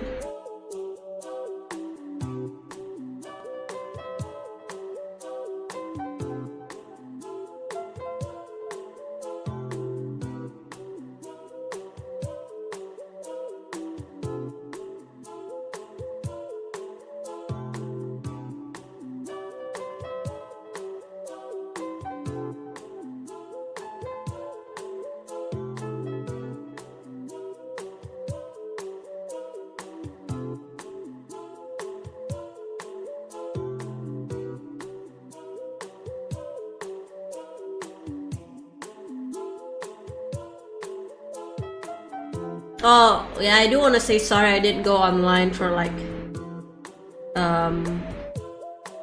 2 days when I said I only need 1 day, I think. To be honest, I don't know, I lost track of time.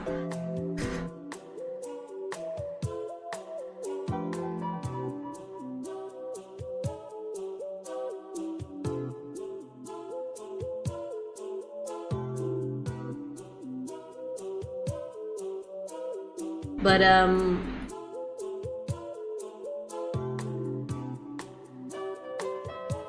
what's it called again?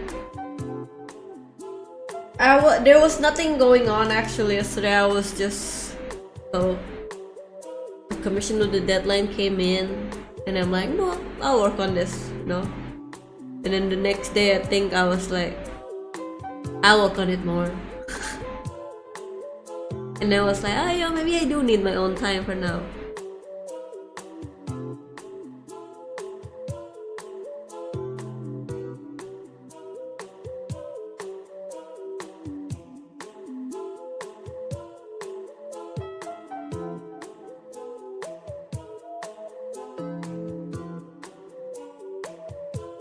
A friend made an allegation that I am actually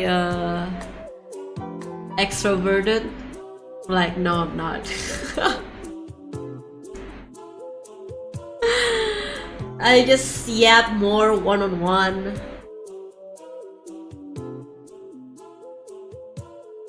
And I just so happened to stream as well. To be honest, why did I think streaming would be a good idea for me? Very weird if I think about it.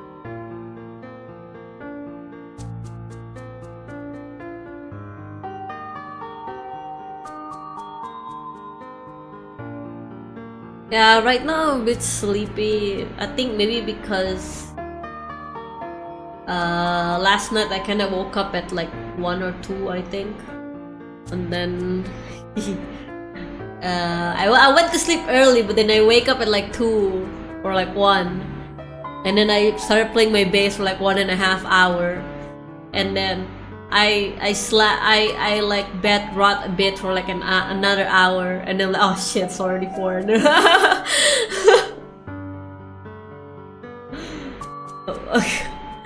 I don't know, man. The dog barked once and I woke up, dude. I don't go to sleep easily, and then I wake up very fast, so that's a bit of a curse on its own.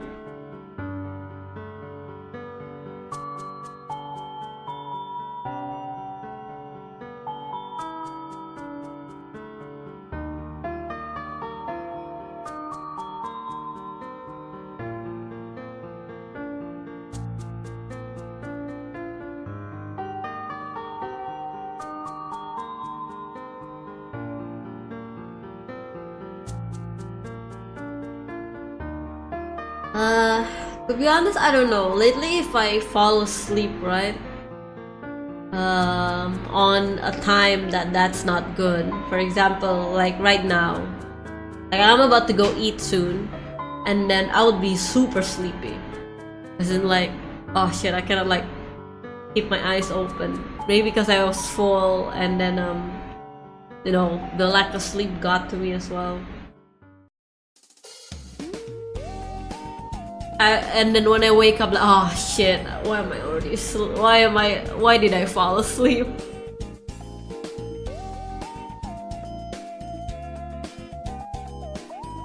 I have been trying to compensate it with a little bit of a workout. So every time I eat and then I feel sleepy, I work out.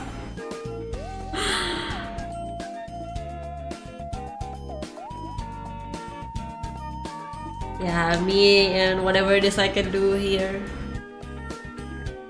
I really want to go out, to be honest. Kind of want to, like, for example, right, like I have this commission right here, and then I just go out to a cafe maybe, and then just draw there. That is true! That is true! I know, but like, I don't know why I feel sleepy during the day, and then during nighttime I easily wake up.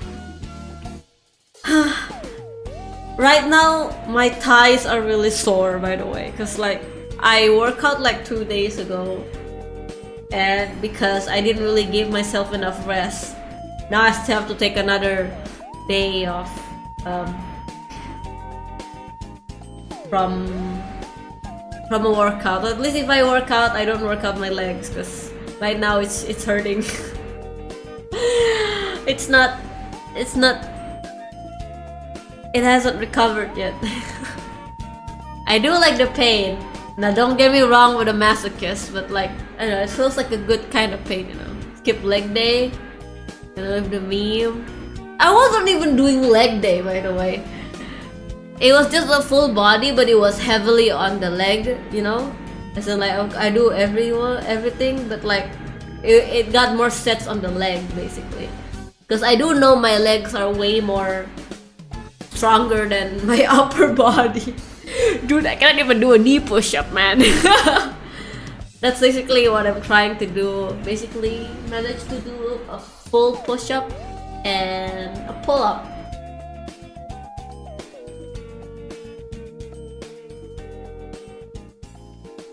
To be honest, I've always been very bad with my upper body, as in like it's very slow, or at least compared to my legs, it's not moving the way it better be. Kind of. Do you work out, Slimeborn?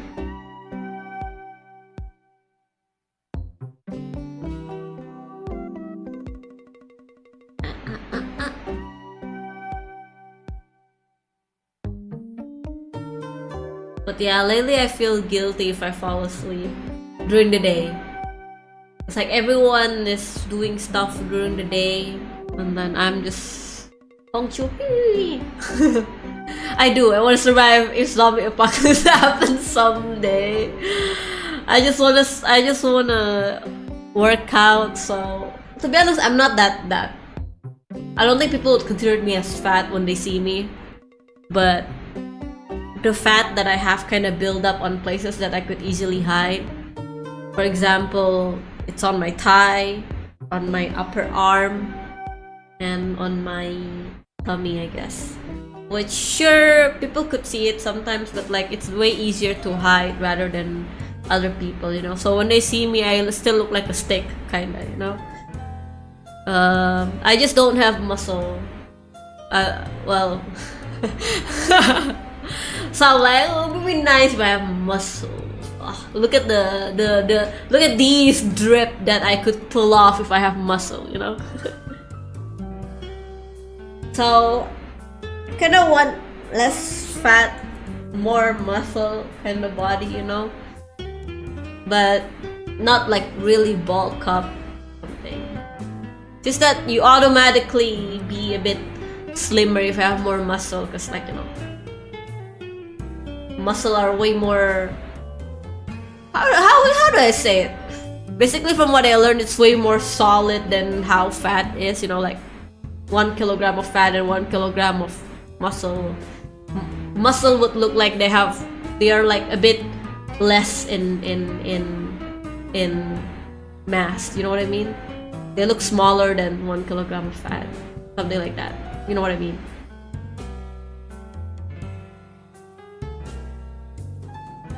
Yeah, I'm going for those. Those like that. But it's so hard. No, I can't work out on my own. I'm trying, but like still.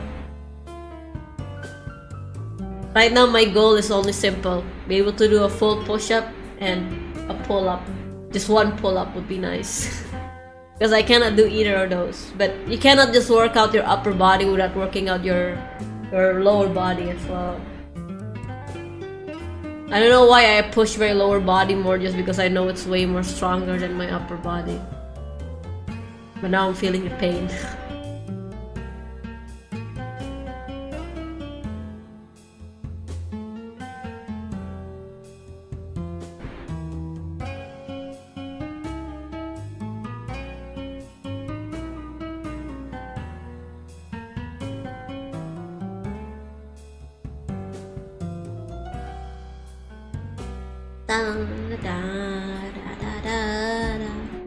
Oh, music just changes.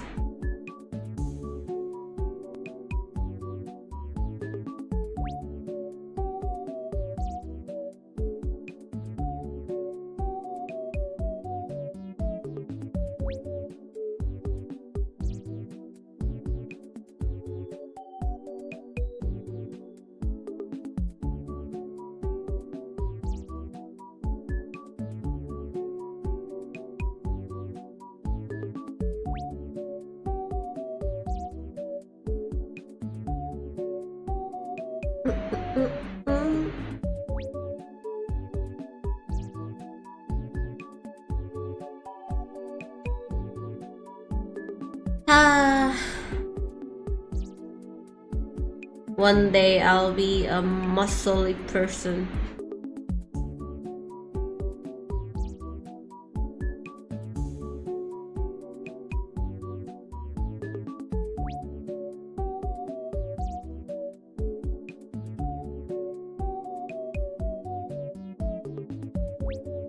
Oh no, I'm feeling sleepy again.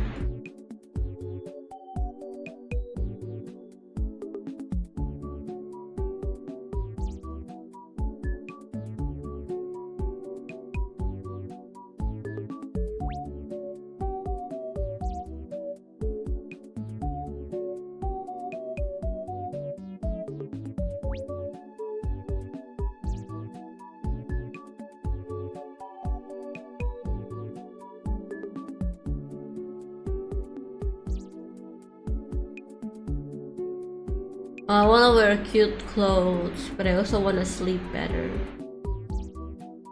That was like the ultimate goal.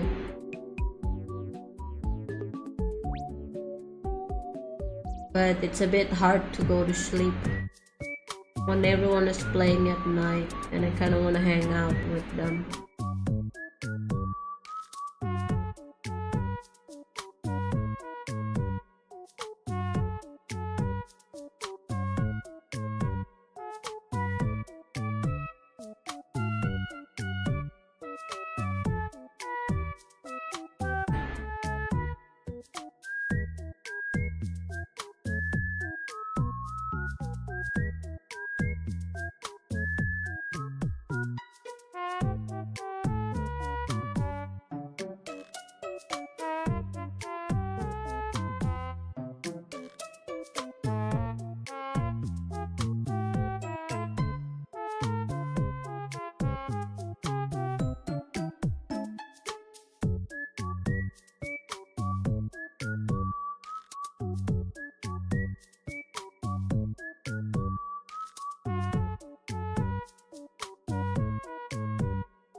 Apa?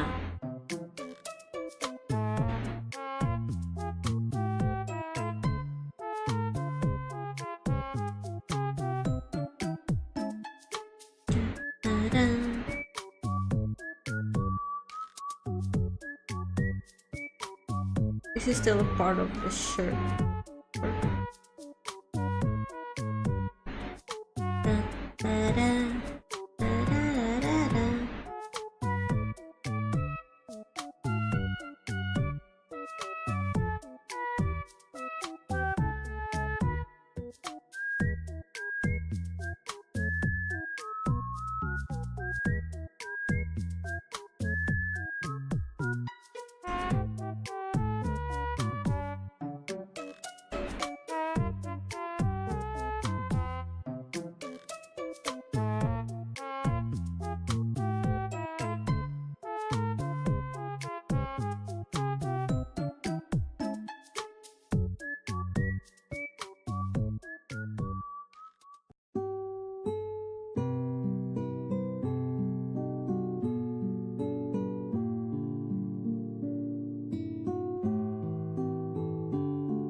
I don't want to get it until I'm already ready for rendering on this one.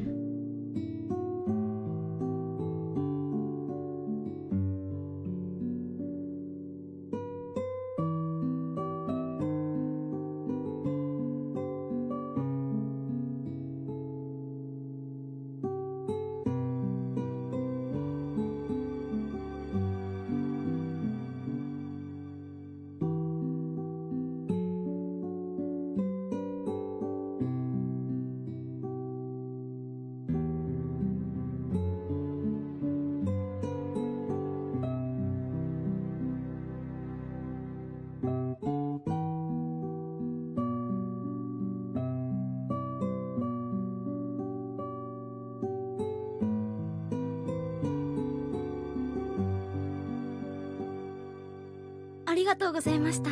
Oh, hello, Rapscallion. Let me just do a shout out for you.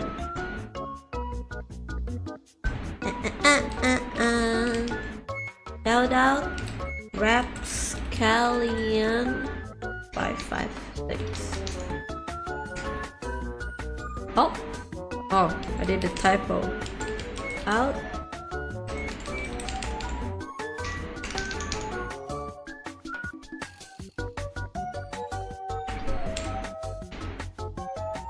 Everyone go follow twitch.tv/rapscallion556.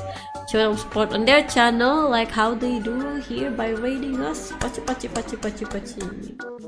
Welcome, welcome. What were you streaming? Hello, hello. What were you streaming?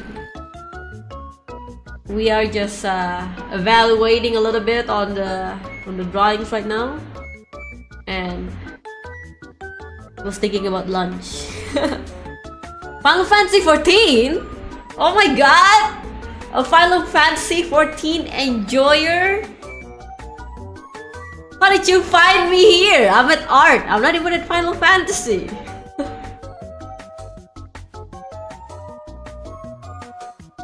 Oh, you're a new player! Enjoyer is a strong word. Shut the hell up, Baron. You're a new player! Ah, shit! So where are you in MSQ right now? I'm an enjoyer, alright. You showed him a recommended. Wow! Twitch is popping off with the recommendation. Thank you, Twitch. Did you enjoy FF? No. No pressure, you can tell us. I enjoy FF.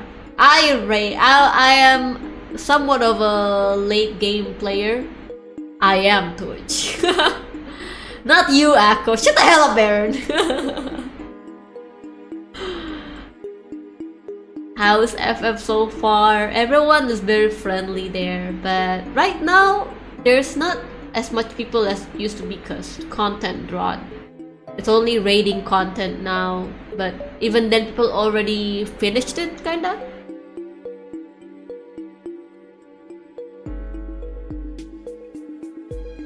I am Twitch. Oh, it's you! I'll be honest, I enjoy it except for all the story having so much text.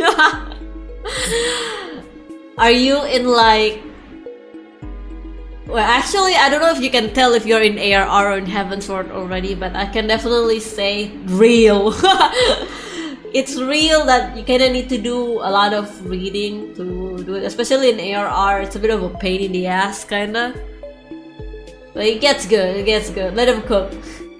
It's so hard to convince people every time like they want to get into Final Fantasy 14. I'm just gonna have to say, oh my god, you gotta go through ARR. If you get through that, everything will be worth it. I keep telling them I have to like convince them to get through to ARR. Now that's an answer. What I do enjoy that I could get through it all on my own. I don't need technically people's help, you know? I mean, they would force me to play with other people, but like, you're not gonna like have a hard time finding people random. Pursuit of the Past? Oh shit. Pursuit of the Past? I don't remember the names.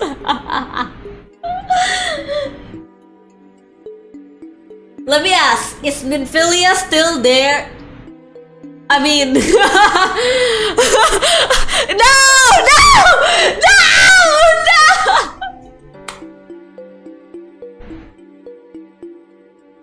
She got captured? Oh, okay. Oh my god. I thought I spoiled it already.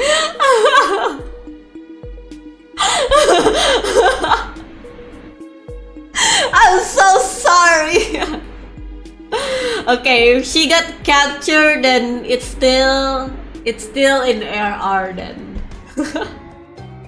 Relax, Akko. I know you love FL so much. You know, it's not that, dude. If I ruin the surprise, it's not gonna hit a lot, you know?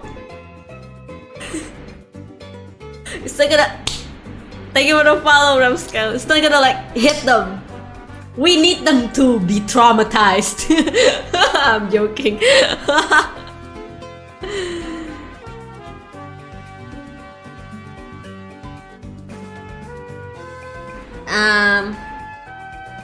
Well, I just want to say it's gonna get good, but like it's hard to not spoil as well. I only have 1 month of playing the game. Oh, you're on free. Wait, what? Oh, you subbed already.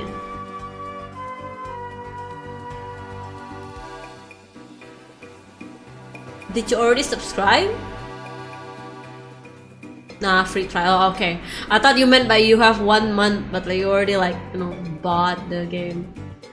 Raiders, if you're tired, go rest. And if you don't want to listen to Akko talking about Final Fantasy 14 for 1 hour, please run. Have you heard of the critically acclaimed MMORPG Final Fantasy 14? With award-winning Heavensworn and free trial up to Stormblood, up to level 70.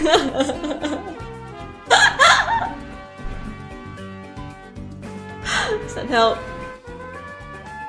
100 hours! You're on the right track!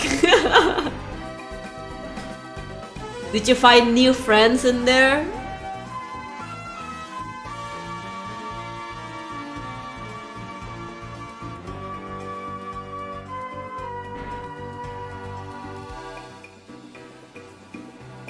I actually am a person who goes through content pretty fast. As in like, you know with MSQ, right? That's pretty long.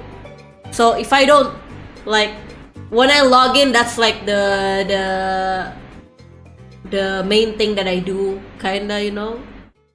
And so I get through the story pretty fast. I don't really like log in to like AFK or like go to venues or like technically talk to people. But ever since I find some friends, I start to do that a lot. MSQ is so long. It is. But go, keep going! 6 months of Final Fantasy XIV MSQ back to back. I go through it pretty fast 6 months later. Well, you guys enjoy it, right?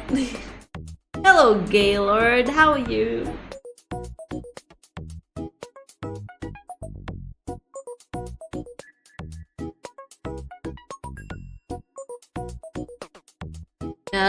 There's no Coke in there actually. There's only milk. Then that's my refrigerator. What are you talking about? You guys enjoy it, right? Yeah, I enjoy Final Fantasy 14. Milk drinker. Why do you say it like it's a slur or something, you know? Why do you say it like that? Yes, I drink milk. Yes, I am lactose intolerant. What are you gonna do about it? Let me have my explosive diarrhea. Honestly, I'm only playing it because a friend asked me like 40 plus times last year. Told them maybe one day and now I'm playing it. It's okay. You will learn to love it. Imagine lactose intolerant. I thought I'm not lactose intolerant, you know?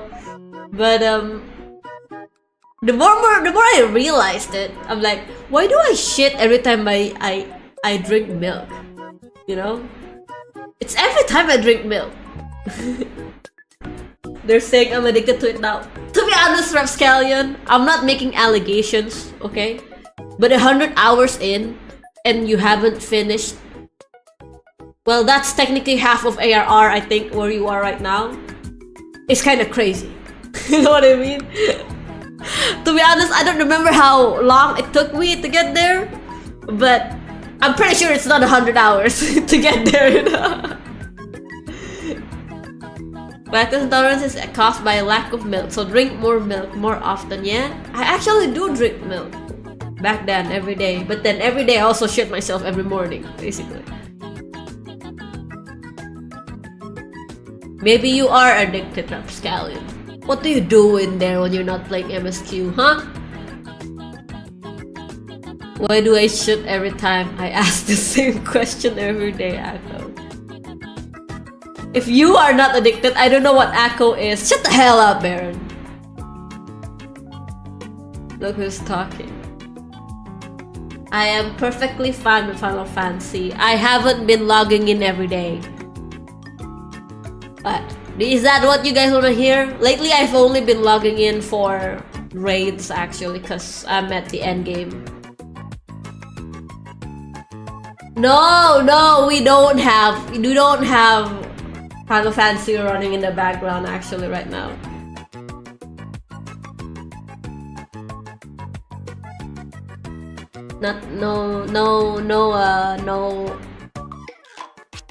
No Final Fantasy in the background for now.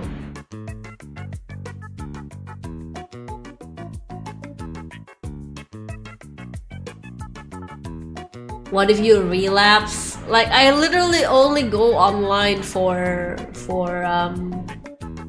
raid. So it's gonna be Monday, Tuesday, and Saturday. And then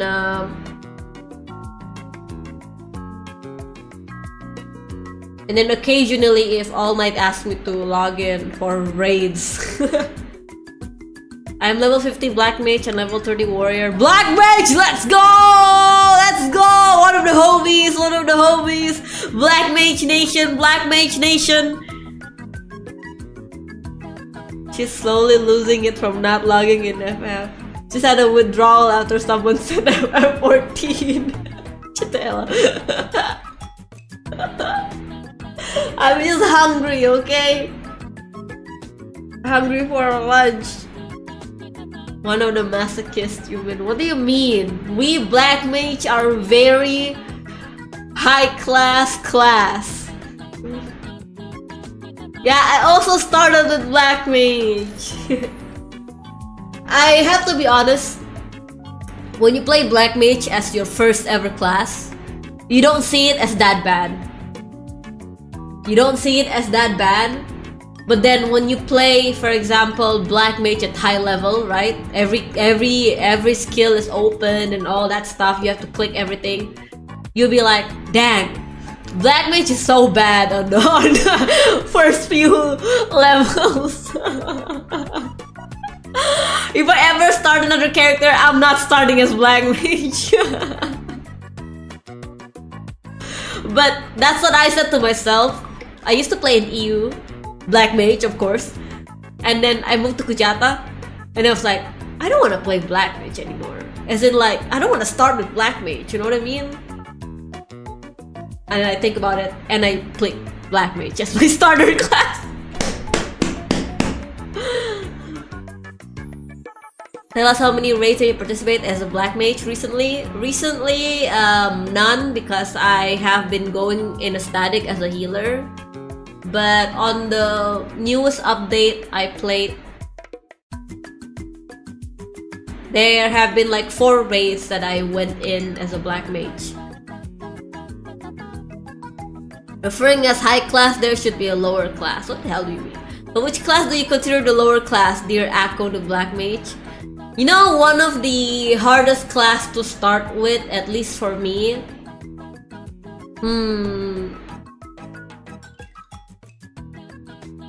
As in, like, are they boring? Kinda mentality, you know? That sounds like a Black Mage mentality. Hey, I was forced to be a tank, okay? I wanted to be Fire 4, forced to Super Balai. Forced to Gunbreaker, okay? The boring classes is definitely gonna be the classes that start from level 1. So you have like advanced classes. Maybe they start at 30. 30 is the lowest. 30, 50, 70, 80, 90 basically. But the level 1 classes is the most painful one to grind. Mostly because if you don't have the MSQ with you, right? The MSQ gives you so much EXP. So sometimes you are even over leveled for the MSQ, but they don't cut the EXP. Which is that it's better if you give it to another class that kinda need it. So if you, for example, you finish all the MSQ and then you try to level something from 1, oh my god, the pain I have to go through hunting logs again. and then spam dungeon, spam daily, you know. Go to frontline. It's a bit of a, basically it's all the level 1 classes. It's a bit hard to do, at least for me. It's pain. I actually tried. I tried with Paladin. Paladin is a level 1. You start from Marauder. I also tried with Warrior, and then I almost tried White Mage level 1, but I'm like, White Mage. Got you! Canonically, Black Mage, White Mage feud. I wanna try Dragoon. Well, so basically Lancer from level 1, but I don't really like Gridania. Well, just lore-wise, Gridania looks awesome.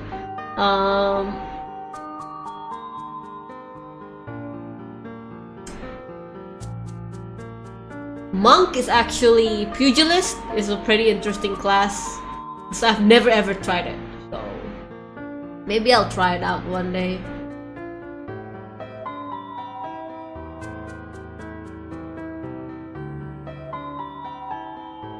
Maybe we should level up other classes actually in Final Fantasy XIV. Because not gonna lie, I don't think like everyone else in bench, right? They have a lot of classes unlocked. I'm the only one that kind of stayed with like a few classes because mostly I don't want to like try to level them up from the beginning again. And then when I try to level them up, right, once they get to like 90 something, I got distracted and do other things, and then I don't want to level it anymore.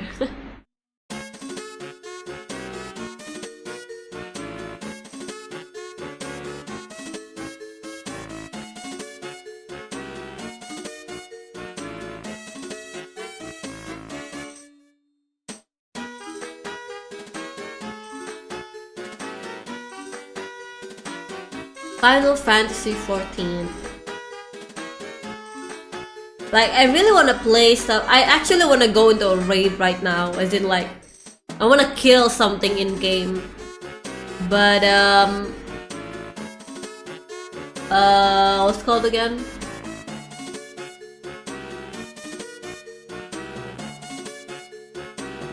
Right now, I'm in Elemental Kujata. That's where I play now. Right now, our raiding scene in Elemental Kujata is kinda dead. And I kinda don't wanna data travel to JP for that. I'm a bit sad, because like... yeah, I did get burned out with raiding after I was done with it, but like... Now I kinda wanna try it again, but then there's no one else that wanna kind of play it, you know what I mean? Imagine raiding in Elemental, I know. Despair. Withdrawal!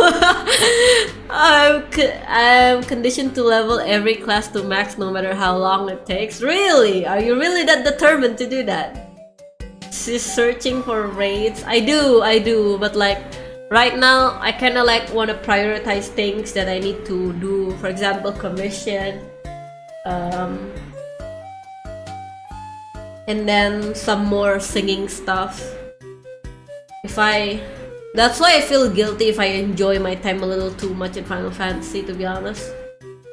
It's like, I don't know, it's a good game. I like it. And then every game I play that has classes, well, it's gonna take you a while, definitely. It's mostly because you cannot just go out there and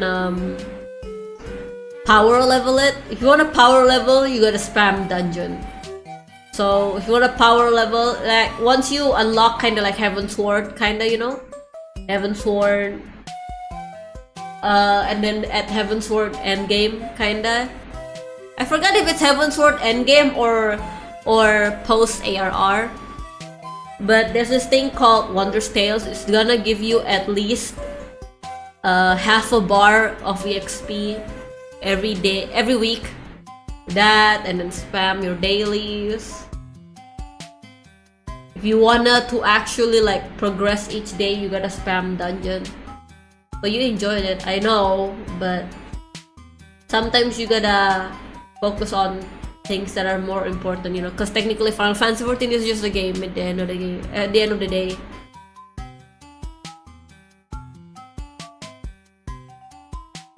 So people that could make a living out of like just playing games, they actually have it good in a way, but the consequences is that they have to play every day, kind of like, you know.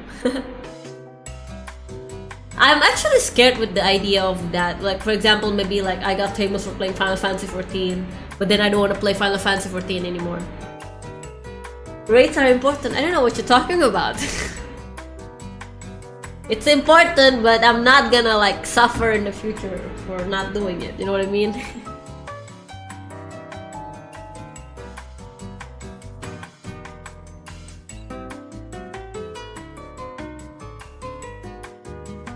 Anyway, I'm gonna go get some food right now. I have this one video ready up so we could eat and watch at the same time. It's an F1 video. It's kinda burnt out once Vals is in the game. I am not burnt out from raiding. Right now, the elemental raid scene is just so bad because like people are not burnt out with raiding itself. People are burnt out from waiting to be in a raid. Like, if I want to go into a raid right now, I have to wait for like at least 2 hours for someone to even join my party finder. And once you go in, the skill level doesn't match you, or like someone keeps making mistakes, and it's just gonna like make you a bit, what's the word? You're frustrated that everything doesn't go as well as planned, you know?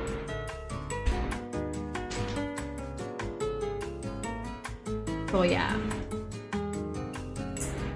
Let me go get my food, guys.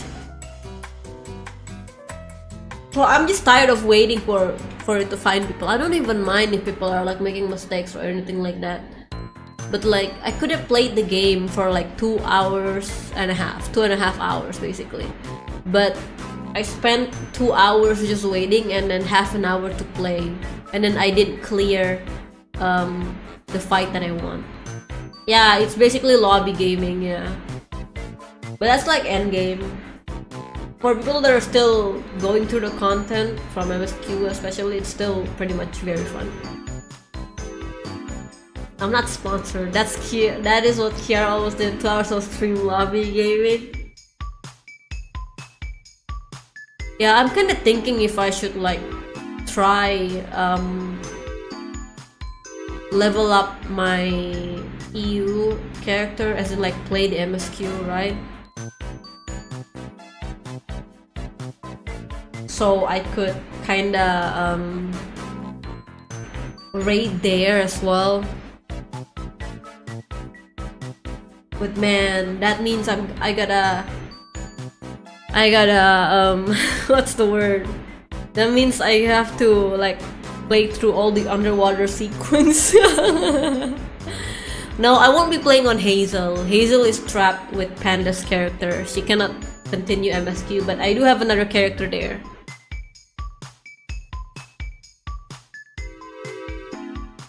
Okay, I'll be right back.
go.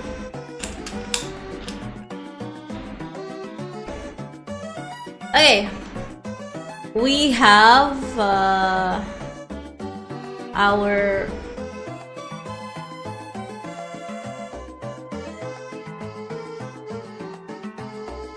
thank you.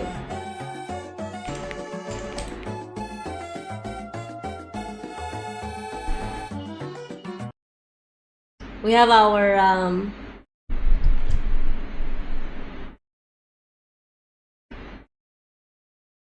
our video for us to watch while we eat.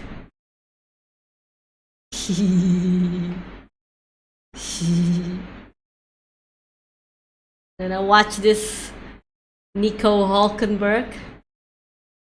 Oh my god, my goat posted a video!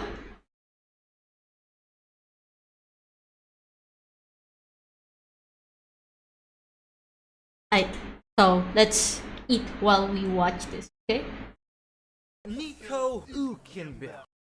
Hulkenberg. Without question, one of the best drivers to ever race in Formula 1. But not because of his championship titles, race wins, pole positions, or record-breaking spins and collisions. Instead, Nico shines through pain and suffering. You see, Hulkenberg has been an underdog throughout his whole career. You could put him up against an excavator, and no one would expect him to win.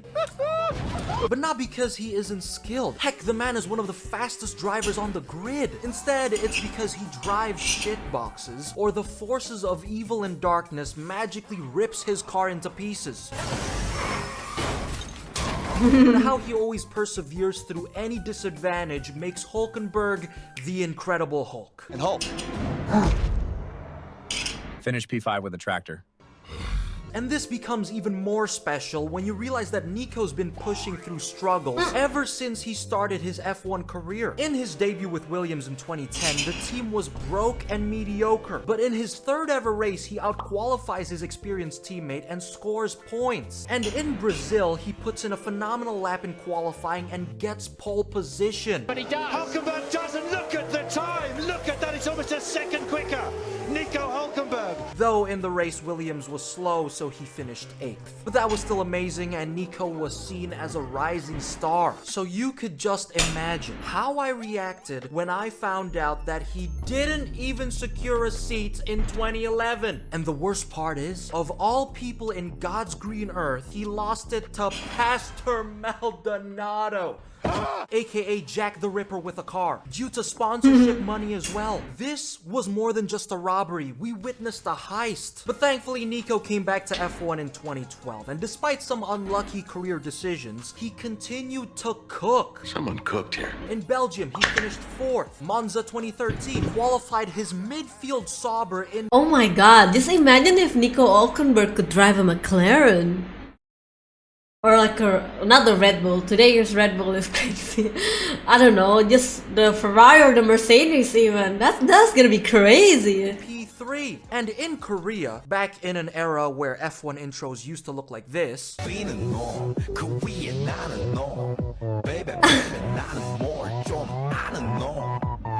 Nico strongly finished 4th and even fought Mercedes. And in Japan, Austin, Brazil, he continues to get solid results and pulled off overtakes more beautiful than a date with Charles Leclerc. Are you sure?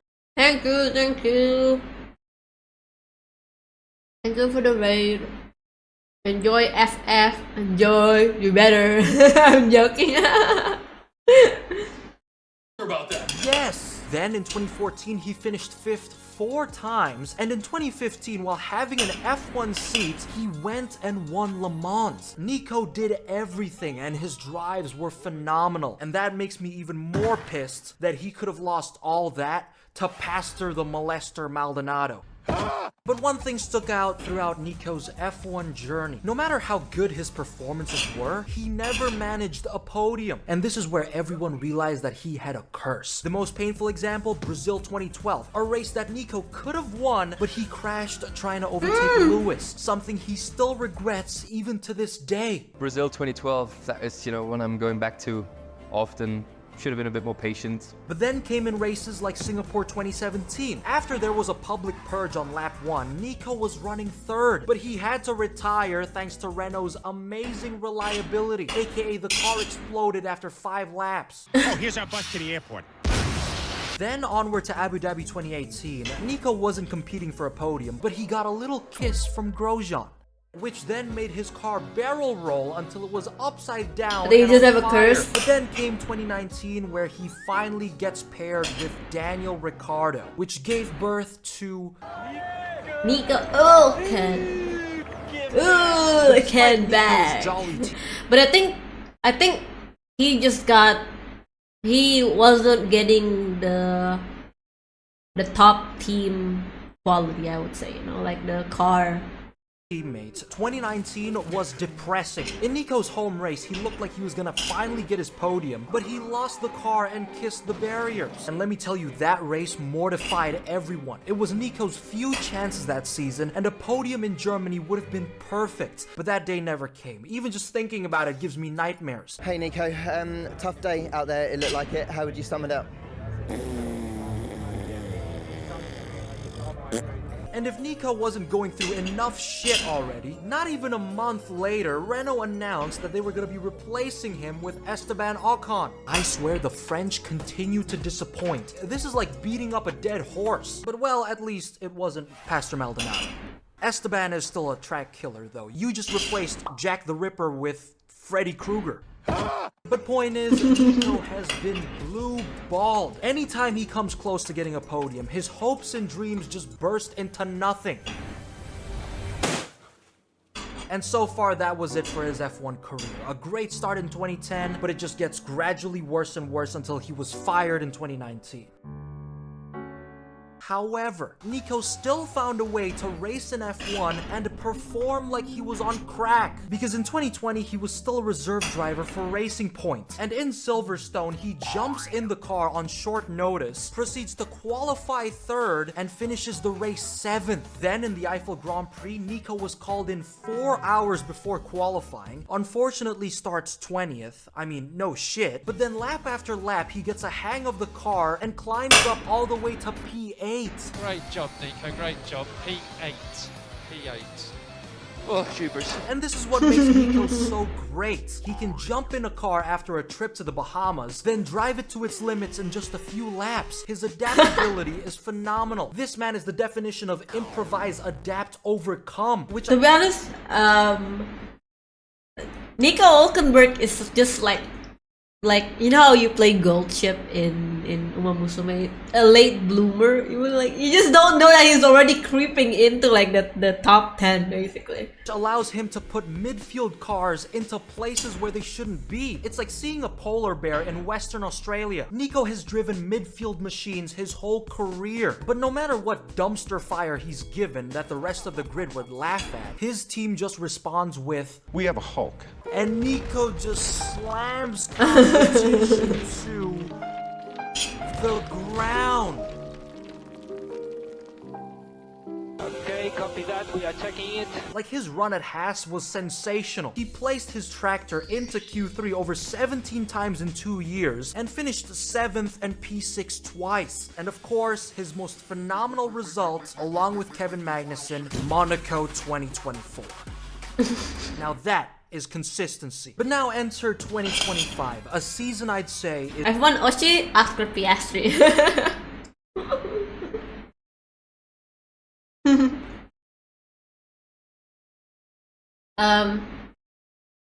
If I have to pick a second, it'll be Max Verstappen. I'm not picking it because Max Verstappen is good, you know, but he's also very likable actually as a person. I mean, I don't know him that well. I don't know him at all, but like, it's just kind of sad that people kept painting him as a crazy mad person. is Nico's best, but not because of total points. Instead, it's his comebacks. For example, he started 17th, then finished 7th in Australia, started 16th and finished 5th in Spain, and started 13th and finished 8th in Canada. This man is on a generational run, and it's even more impressive when you realize that he did it in a green cucumber that's sponsored by a gambling company. Oh my god. But still, no podium. You know, I'm surprised that after 16 years of podiumless races, Nico has not completely lost his mind. Like, the angriest I've seen him was Germany 2019, and he just sits there. If that was Max Verstappen, he would have started throwing hands with the car, which is why personality is another reason why I'd say Nico is so special and likable. That is true, actually. I think if I get like, I think his record was 239 without podium, races without podium. Dude, I would just say to myself, I am a bad driver. I am so bad. I'm not even at the same level as these guys. But you don't know, there's only like 20 people in the F1 roster. Those are like the top 20 people that can drive that car, by the way. Even the shittiest car. I know, it's crazy actually. Maybe I should be more like Nico Hülkenberg. Since he joined the sport, Nico's always been a well-spoken, mature, down-to-earth guy, and I think the reason why he's so composed is because he's been through so much shit. I mean, more than 200 races with no podiums, numerous opportunities slipping away. Hülkenberg has gone through hell to the point Especially the Germany 2019, where it was his home race and then he lost it. He almost won the race, by the way. That's crazy. But I have this thing my coach told me back when I was still playing like competitive bridge. He told me that if I want to get used to winning, right, I have to get used to losing. As in, like, that's when you kind of like find the loopholes in how you play or something like that, you know. But it also kind of, what's the word? Kind of keep your composure, you know. When you're already losing, what are you gonna do, basically? He's too used at it now. But like, if you think about it, it's crazy. He is that definition of what my coach is telling me. I mean, of course, he didn't get like 1 or first, but like, to do that in a Sauber, it's crazy. Point where starting last doesn't even faze him anymore. And even if his car is a wheelbarrow used to carry cow shit, he still gives it everything. Push, as they say. Whether it's on track or on the toilet, Nico will give 100%. And this is why I love him. His determination and calm demeanor while dragging a Haas into Q3 sends you to heaven.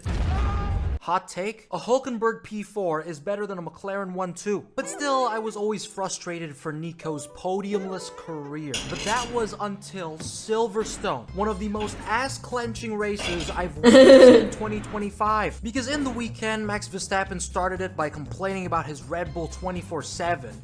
Unbelievable. And it's not the feedback. Look at that.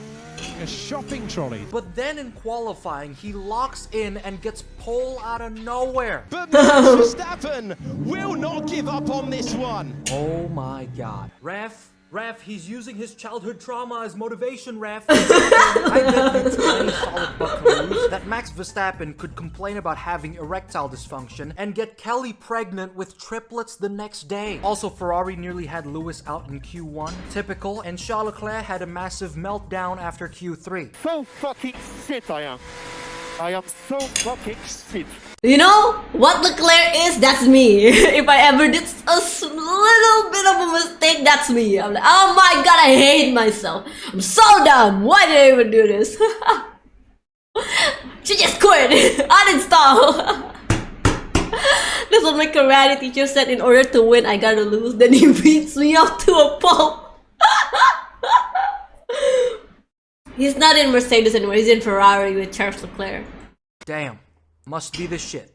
I guess, Charles, valid crash out. But off to the race, it was carnage. The weather was torture and cars were everywhere. Lawson gets kissed, DNF. Bortoleto went off, DNF. Not gonna lie, I thought this race was gonna get cancelled. He's getting the full Ferrari experience right now.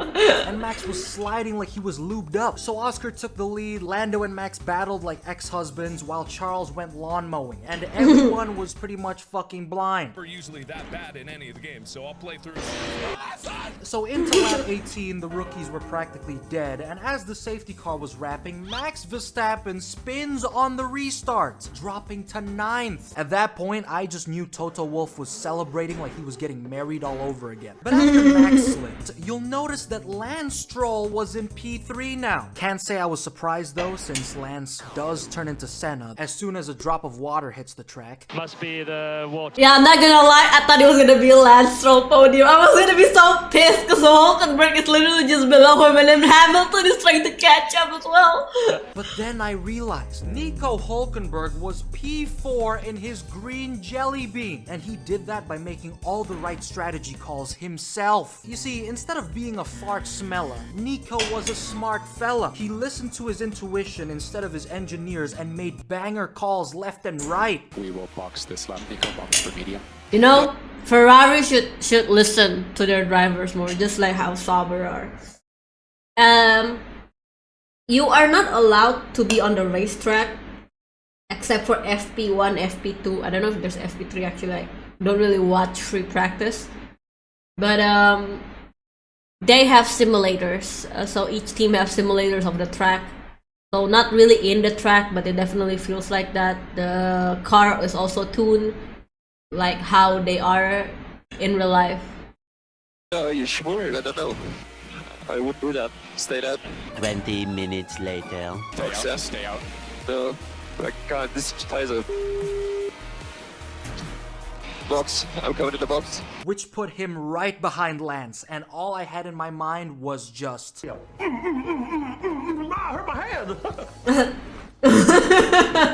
Boy, did my wish come true. As Lance expectedly ran out of talent, Gothenburg overtakes him for 3rd. This man went 19th to P3 in a green wheelbarrow, cucumber, sour pickle, rolling pin, farm equipment, whatever you want to call it. He dragged that thing to the top. But still, after that, Lewis Hamilton was sniffing. This is it! Oh my god! Lap times right out of his ass and gapped the fuck out of him. And as the track gets drier, everyone's switching to dries. Lewis goes off, losing time, while Nico Gothenburg went out of the pits problem-free. Then he proceeds to gap Hamilton again, and finally, after years and years of waiting, 239 races, so much pain, hard work, Let's go!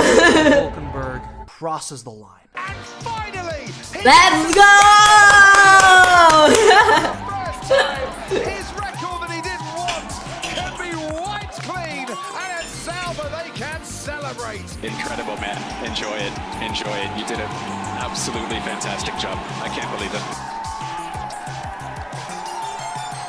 Holy shit, was that race a banger. Now, it was kind of disappointing though to see Oscar and Lando not shower Gothenburg in champagne. If I was there, I would start drowning him. Heck, if Nico wanted other fluids splashed onto him, I'd gladly do that too. Also, when the trophies were given out, he received a Lego trophy. It's the biggest piece of dog shit. Which is dope, but a real trophy would have been nice. But Nico played it off like the gentleman that he is. How does it feel after 15 years of F1 to get a podium and it's made out of Lego that you can just pull apart? I love Lego. It's good, my daughter can play with it too. Oh yeah. Like, he is always looking at the bright side. Not gonna lie, I'm an Oscar fan. With that comment, he was trying to make FIA looks bad, but ended up looking very dumb, not gonna lie. If I'm Oscar, I would think about that question a lot in my sleep. Behavior. And after the podium, I saw like 50 different Instagram posts about it, and to be honest, my grin still hasn't faded. Honestly, I can't name one person who wouldn't be happy for Nico. Oh my god! Checo was saying, oh, that's nice! Oh, Lewis Hamilton as well. And those who aren't, Oh, I'm the Hulk. I'm so sad. I don't know how to defend myself. My God. And funny how in the same weekend we got Christian Horny sacking, and I'm pretty sure Toto's already preparing his honeymoon with Max, but it's like Hulkenberg's podium opened up Pandora's box. Oh, what was I worried about?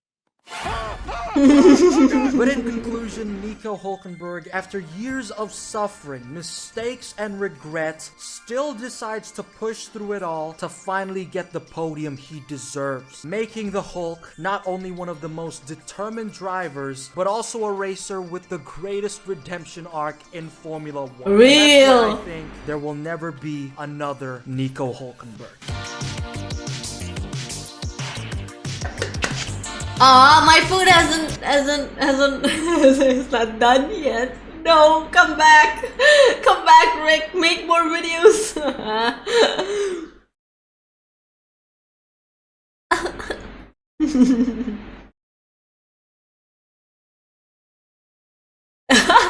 It says here, Nico is such a Rick's F1 Addiction fan that he got a podium to give him another video idea.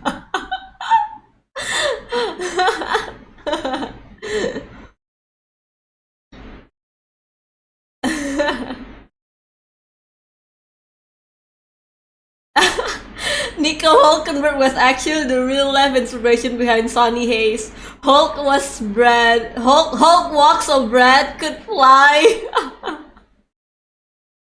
Ah, I like that. I want more videos. I'm dying, man. I'm dying. I don't know what to do anymore.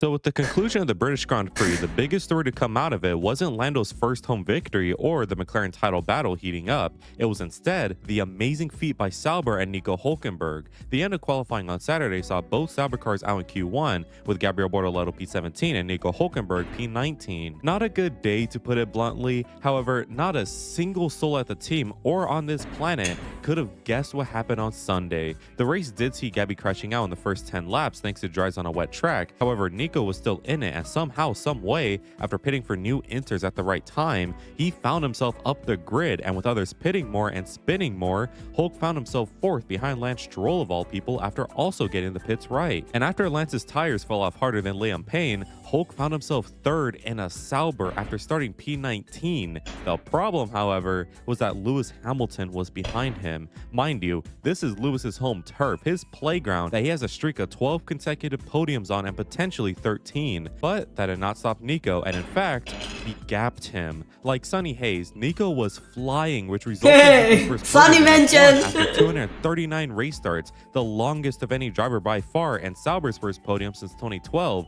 at the Japanese Grand Prix thanks to Kamui Kobayashi. I mean, this sounds almost too good to be true, but no, this literally did happen. And perhaps the craziest part from all of this, more crazier than how Nico got this from what was essentially last place, was how the team just 1 year ago couldn't even fit tires on correctly. And even this year, they started off slow and comfortably seemed to be the last place team on the grid, but now they're hunting for 5th and chasing Williams, and currently forecasted to take it from them. So how on earth did a team that everybody clowned on for being comically horrible and taking desperate measures become the respected underdogs of F1? Well, subscribe if you're new if you love both Hulks, and let's get into the video now. To understand just how far the team has come, let us rewind the clocks to about 2022, which was the start of these current regulation of cars. With the beginning of the 22 regulation, Sauber, at the time Alfa Romeo Sauber, had a great car. While all the other teams built literal boats that were way too heavy, Alfa Romeo had the lightest car and were the only ones under the weight limit. This gave them a natural advantage, since in many races that season, especially in the early half, they scored P5, P6, and P7. It was overall great times, and while their advantage did slip away once teams did get under the weight limit, they were still a great midfield team with chances of success. And then 2023 happened. All chances that they did once have seemingly slipped away, since their 2023 season would be, for a lack of a better term, shit. I mean, they did have a couple of points finishes and a great qualifying performance in Hungary, clearly showing the car did have something more, but more often than not, they were the literal definition of background characters. And while that season was happening, Sauber's deal with Alfa Romeo had expired and the car company decided not to renew their deal, which means in the span of just 1 year, Sauber became backmarkers, disappointing, and without a huge chunk of their funding. This led to them signing a deal with Steak and Kick, two controversial sites, as their title sponsors for 2024 and 2025. This was met with mixed reactions since people don't really like these sites and what they promote, but they were already partners in 2023, so it did make sense. So for 2024, the team would then become Steak Kick Sauber until 2026. Why 2026, you ask? Well, with Sauber struggling for funds and performance, they opted to sell the team to Audi for 2026 ahead of the new regulations there. So, in the eyes of many, the team were just trying to survive until then. So, how was 2024? Well, if 2023 was shit, then 24 was shit from a butt. I mean, man, I tried. I literally rewatched every highlight from the season. I even looked at many races onboards from the drivers, and man, there's just no redeeming qualities whatsoever besides two things. One is that they had a great development plan since they brought in upgrade after upgrade to try and make the car faster. Keyword is try, however. And two is that they still somehow scored points that season in Qatar. After half of the grid opted to kill each other instead of race, all the Saubers did was keep their heads down and pit under the safety cars, and then boom, P8 and 4 points. Other than those two things though, what a horrible season. For starters, they couldn't even perform pit stops correctly in the beginning of the season since, while everybody performed theirs under 3 seconds consistently, Sauber thought different and wanted to take nearly 20 seconds every single time. Plus, their car was flat out horrible. Like, your shitty 2011 Corolla was probably faster over a lap than the C44. I mean, my word, it was just all horrible. And the cherry on top, Audi are not confident at all about their chances for 2026. So, something has got to change. Otherwise, this team will continue to struggle and struggle and struggle until they decide to just up and leave the sport for good. A historic name like Sauber and certainly Audi cannot leave the sport. So, change must happen, and change there was. Across 2024, multiple signings were announced to take place for 25. The biggest of them all, perhaps, was that Mattia Binotto will become the head of the Audi project for F1. Now, if you know anything about F1, particularly from 2019 to 2022, then you know who Mattia Binotto is. However, for those who don't, imagine the devil, but instead of being a smart, deceptive person, he was stupid, unrealistic, and worst of all, Italian. So while this may seem like a horrible move for Audi, this is not, and perhaps a really good one. While Binotto is not a good leader, he wasn't hired as a leader, instead as an overseer and a top-level engineer, which is exactly his expertise.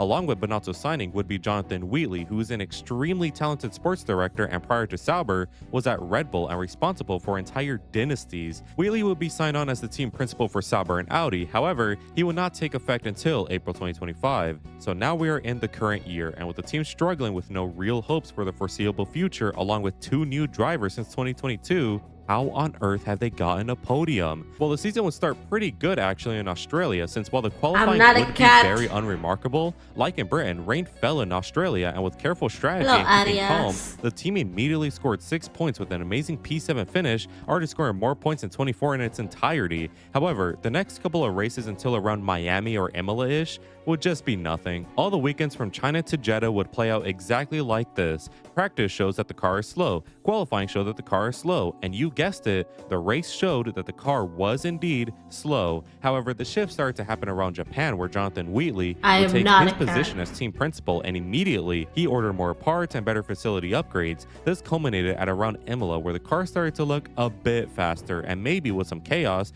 could get a point here and there. But then a big upgrade package hit in Spain, and what followed was simply magical. Nico Hülkenberg finished in P5 in that race after some late race chaos with Kimi and Max was capitalized by him. And the crazy part was, he was actually in P6 but said, fuck it, let's overtake Hamilton for P5. That was amazing, and it was followed in Canada with the P8 finish by Nico again, and then in Austria with a double points finish of P8 and P9. And overall, it was amazing what just one upgrade package with actual engineers working on them could achieve. And as I recapped in the intro of my video, you know what happened in Britain by now. It is actually crazy just how similar Sauber are this year to Apex GP from the F1 movie. The team is struggling across all departments, so they hire an old driver for experience along with a fast rookie for development, which leads to upgrade packages being made based on these things and brilliant results then following. I mean, Jesus Christ, oh my God, how real it is. So how on earth have they done it?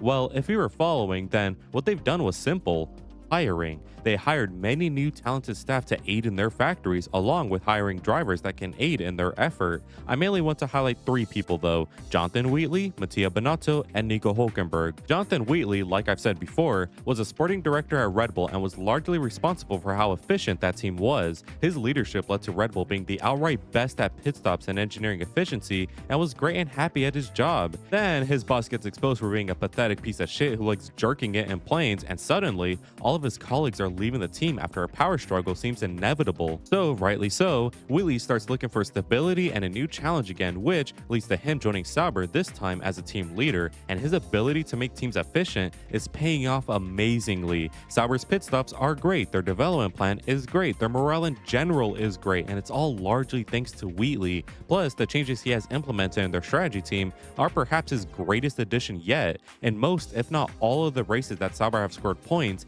they have been mighty drives from the back, which only makes you wonder how good they could be if they qualify more regularly at the front. They're going to need some good parts for that, and what better person to spearhead that department than Mattia Binotto. Now again, it's Binotto, but when he was an engineer at Ferrari and not a leader, he was fantastic and amazing at his job. Just a shame he was anything but a team leader. But at Sauber/Audi, he's back to being that engineering guy, and he's doing a great job of it. Almost all of the parts that Sauber have brought since his inclusion have been meaningful and worthwhile. He's ensuring that the facilities are up to date, the technical direction is good, and that the team straight up are just not idiots. And I would say he's doing a great job, since this year, the team have not done anything blasphemous or anything worthy of the treatment he got as Ferrari team principal. So, despite all the doubts about him at Sauber, he's proving everybody wrong, similar to one Nico Hulkenberg. Could you believe that most F1 fans, including myself, not gonna lie, hated when Hulkenberg came back to the F1 grid full-time in 2023 after leaving in 2019?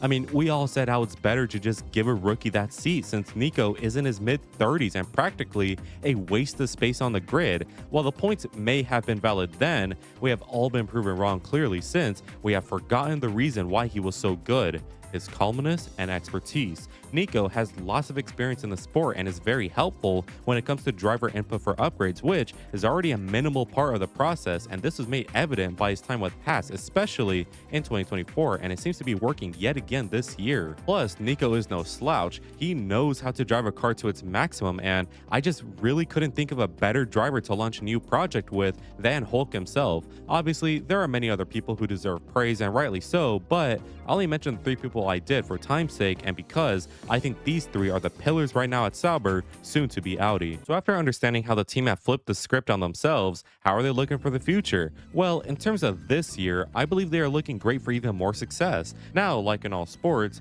form is only temporary, so inevitably, Sauber will have a race as soon as the next one in Spa where no points are scored, but they have undeniably surged up the order as points contenders. Pair this up with how their closest competitor right now, Williams, have reportedly stopped their development on their 25 car to focus on next year, and suddenly, Sauber look really great to take even more accolades this year. The way I see things, this upcoming middle part of the season from around Spa to Singapore will feature a couple more points finishes with maybe a high up P6 along with a few more packages incoming. However, I also see Sauber announcing the full stoppage of their development for this year being announced after the summer break, so don't get your hopes up that they'll be super good by the season's end, because once we hit the North American part of the season followed by Qatar and Abu Dhabi, I see Sauber performing very similar to Williams currently in the sense that they bog down the order and have to really fight for their points again and have to maybe rely on plan C for chaos once more. Either way, a great 2025 season so far should continue all the way to season's end, and I think Hulkenberg and Gabby can be very pleased with how things have gone for this year. 2026 though, because despite this year being really great and all, there is still the issue of next year. There are still reports as recent as a couple of months ago saying to lower our expectations of them for 26. They cite issues with their engine and how unoptimized it is, not to mention the fact that we know nothing of their new aero and chassis, and it's looking a bit concerning for them. And I'm afraid to report, I 100% believe them, sorta. I do believe that these guys will be backmarkers again for 2026. However, I don't think it will be all doom and gloom. I do think at some point, whether it's in 26 or 27, we'll get a strong hold of their engine at whatever chassis issue and start performing really well again. Because let's remember, people, this is Audi. They have way more resources than Alfa Romeo, plus they seem to be way more committed to the project than Alfa ever were. I mean, they bought the entire Sauber team, something Alfa never wanted to do. Audi are simply way in too deep, and the only outcome for them is to shoot for success. And given how Wheatley and Binotto have done, I don't see any major cause of panic into why they won't get better. So while times may look tough on the horizon, there is still a sunrise yet to be seen, so don't give up hope on them just yet. So that's how Sauber went from the laughing stocks of F1 to the underdogs of F1. Anyways, I want to give a quick shout out to all members of the flock for their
Oh no! I have been yapping to myself! Oh my god, I hate it! No!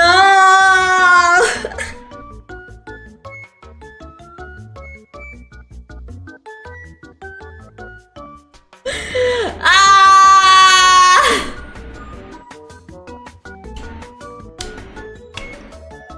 I was focusing too much, that is true, but I didn't even Jober.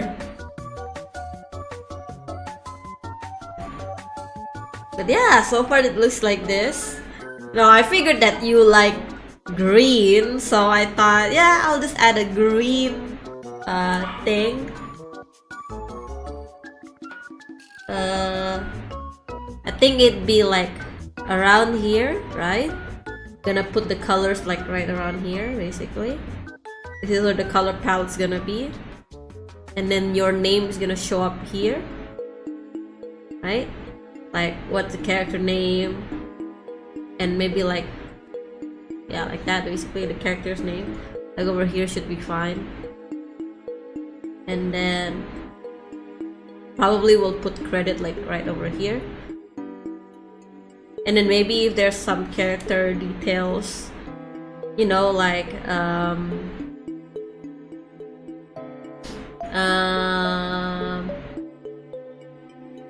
maybe you know, character details like the eye and the flower, right? We could put it like right here. Or right here, yeah. Or we could also like make it bigger.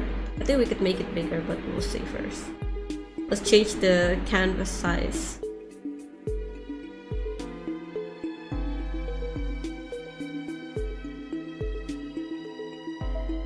Like that, right?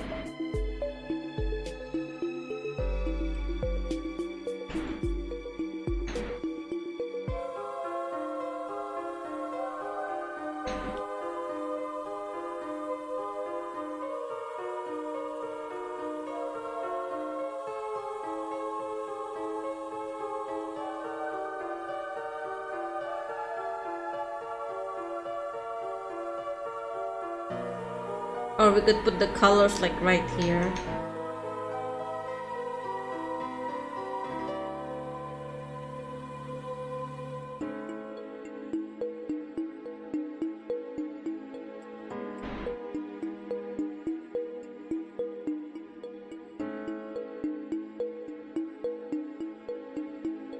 Art logo? Oh, okay, you can give it to me. I can put it in here. So missed an entire discussion. She was revealing to us the secret of the universe. Eternalized space travel would be missed everything. It's Jover. I wanna see if I can move some stuff. See if I could like kinda.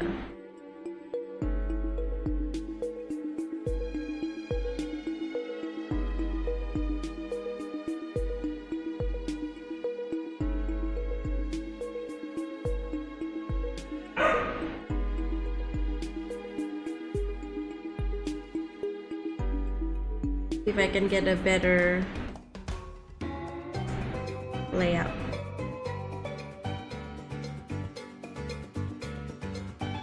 No, I think this layout is already good. No, this layout is already good. Put like the character name up here, and then some detail like right here. You know, credits just down there or down here is fine as well.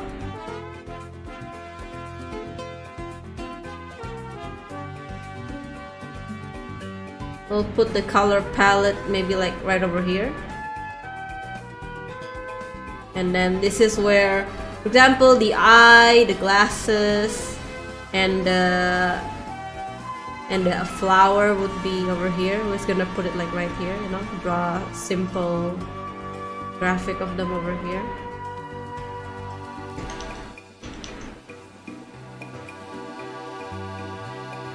Okay, let's take this one.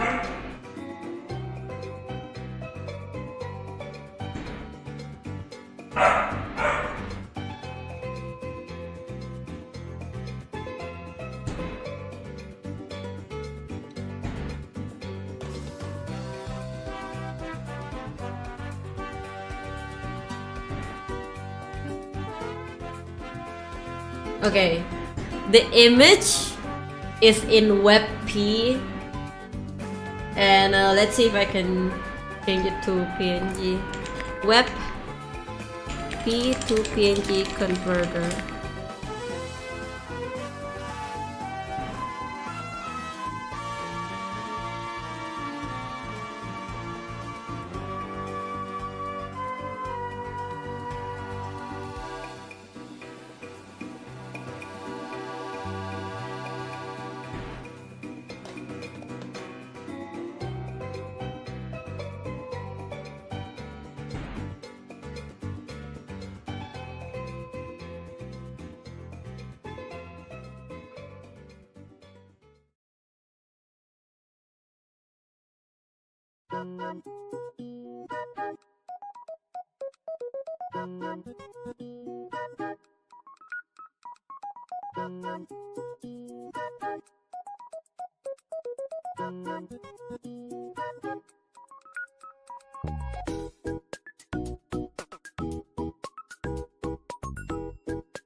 Oh god, you can see my... Don't see it.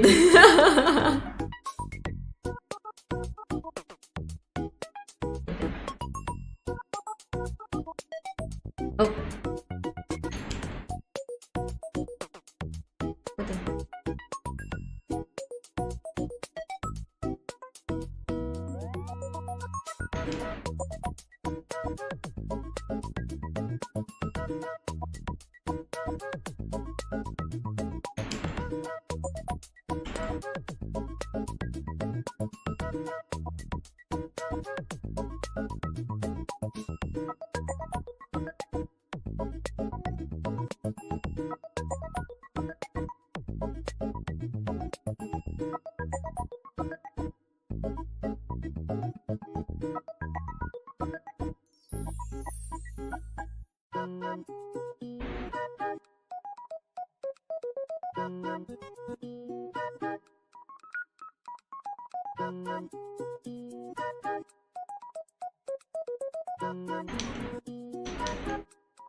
I do have an idea, but we could go with this.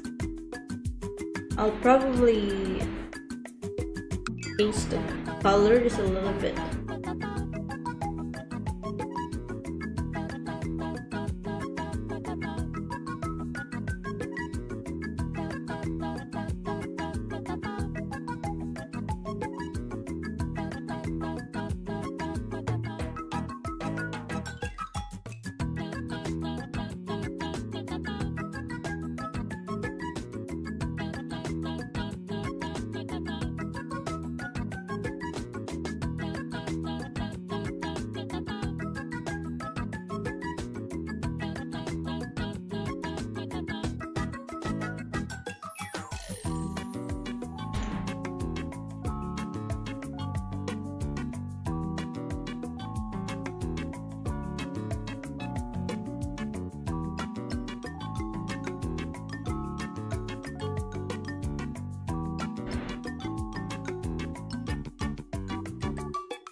Yeah, that seems nice.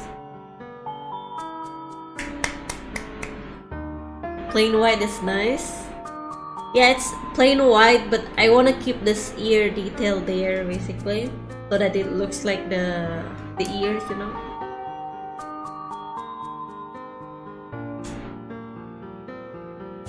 Right. Okay, we got that there.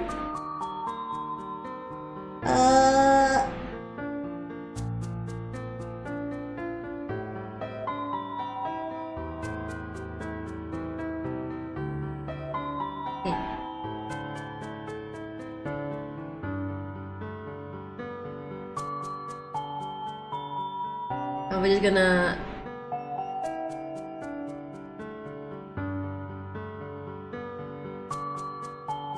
add some graphics here and there.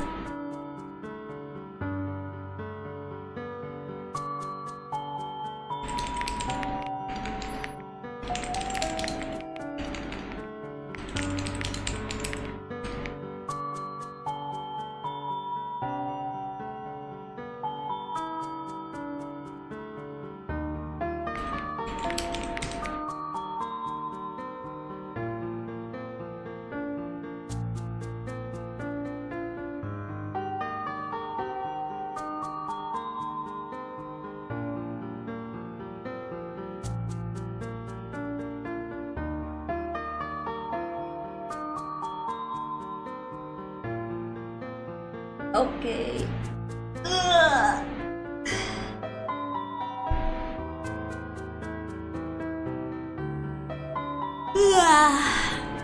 My mom went for like a... what's it called again? My mom went for like a massage, you know.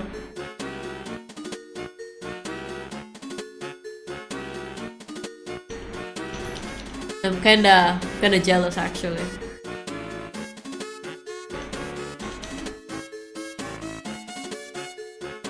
No, you crazy. Not like that.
Oh gosh, guys, don't see this.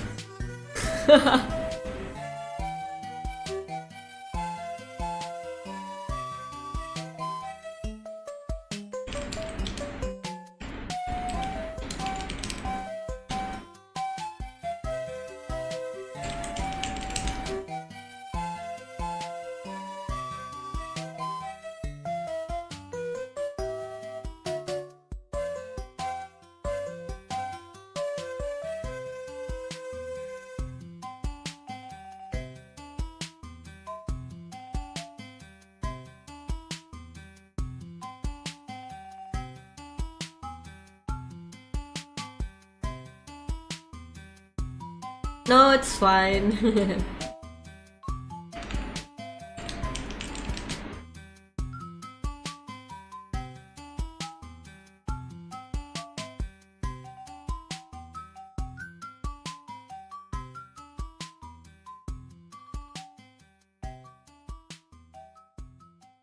Ooh, this is cute.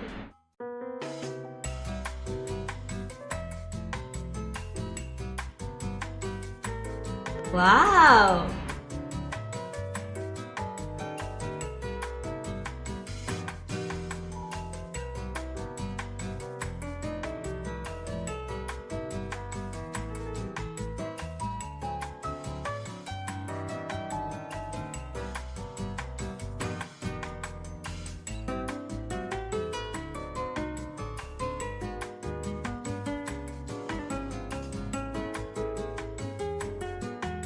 Ooh.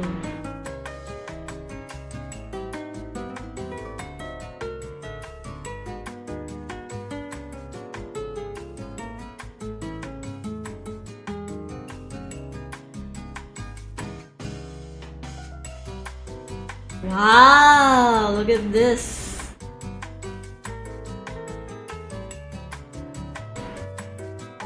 Oh yeah, we're definitely getting this one.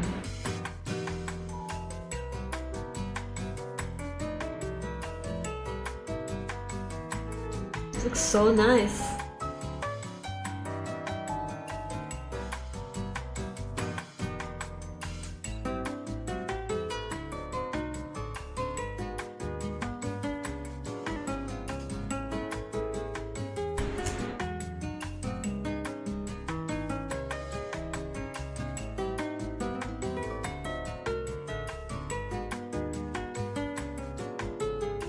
Did I not download it?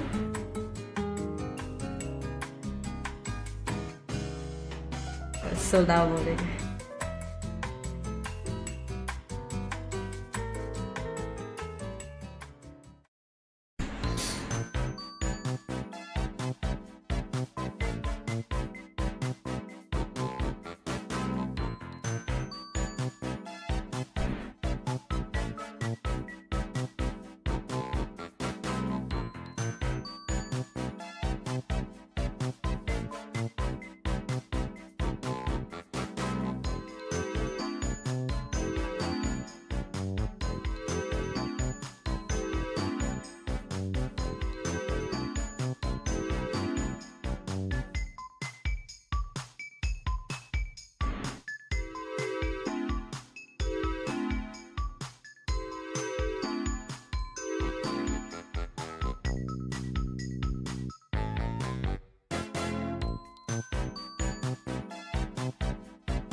Wow, panda patterns.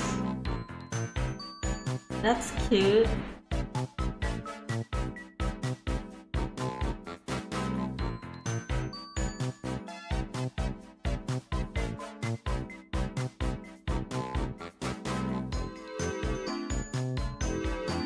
Oh.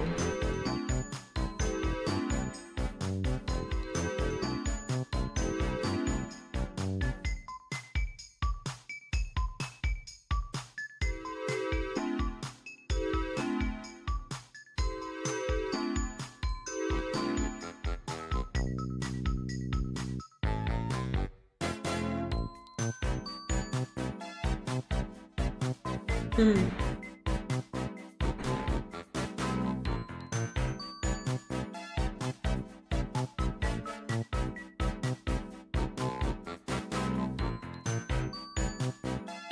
Welcome back, welcome back. I was looking for a cute pattern to put at the back.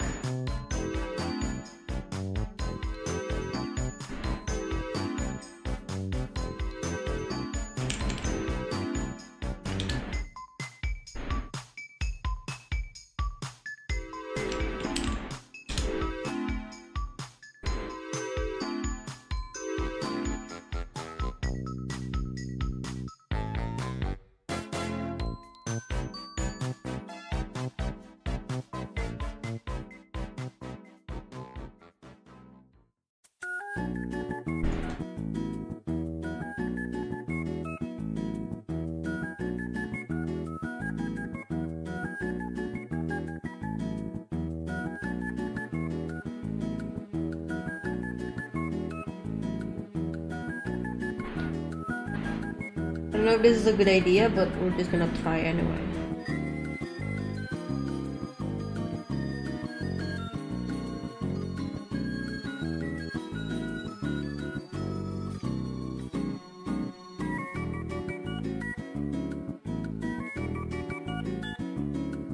Okay, not a good idea, not a good idea. Abort, abort, abort.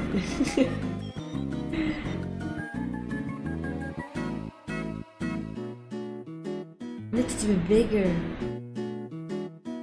Ah no, needs to be bigger, bigger.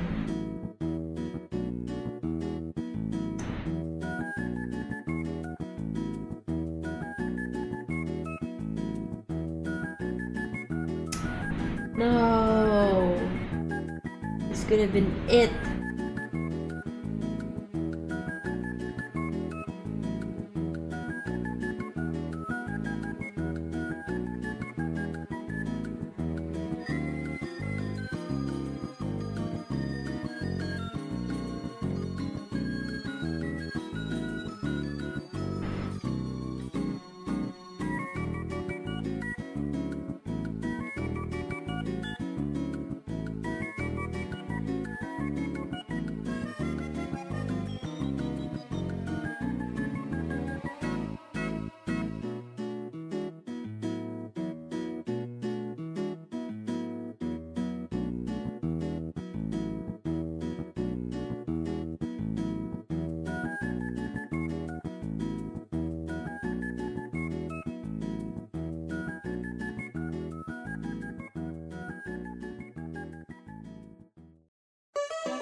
What the hell is this?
The dot pattern seems nice.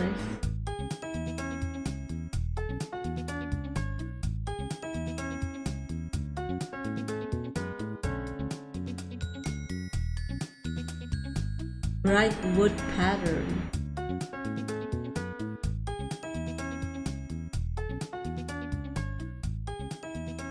Ooh, okay. Let's go.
What? Did I not download it?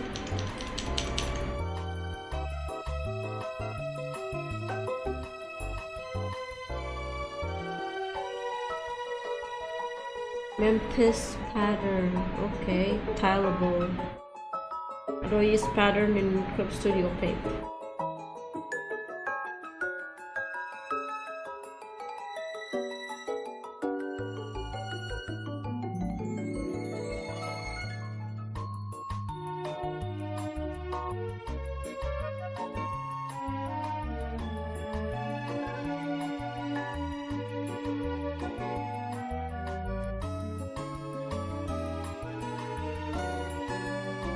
First pattern. Aw, I got the right one, but now I can't use it.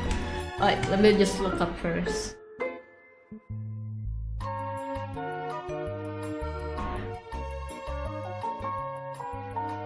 How to use patterns in Clip Studio Paint.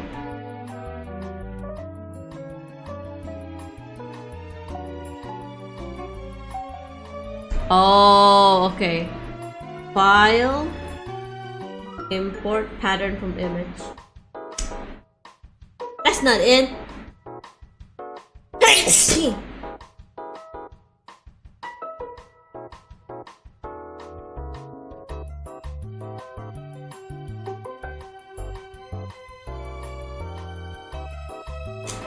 Take it, take it.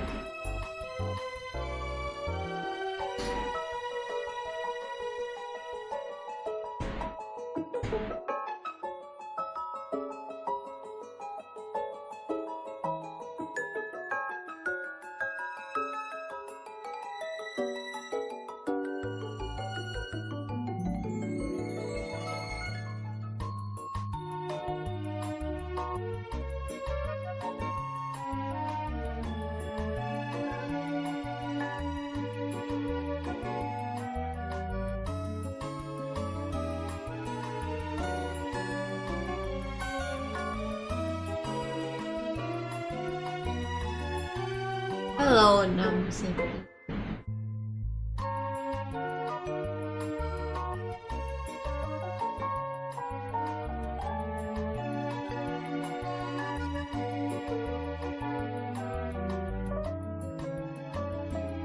Oh, damn. There's so many good design on the internet, but you gotta pay for them.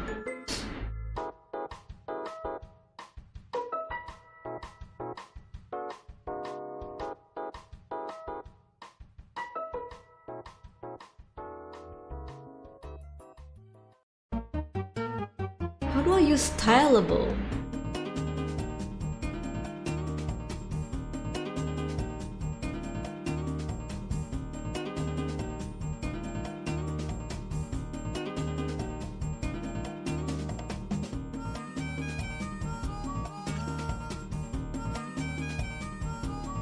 Okay, tiling.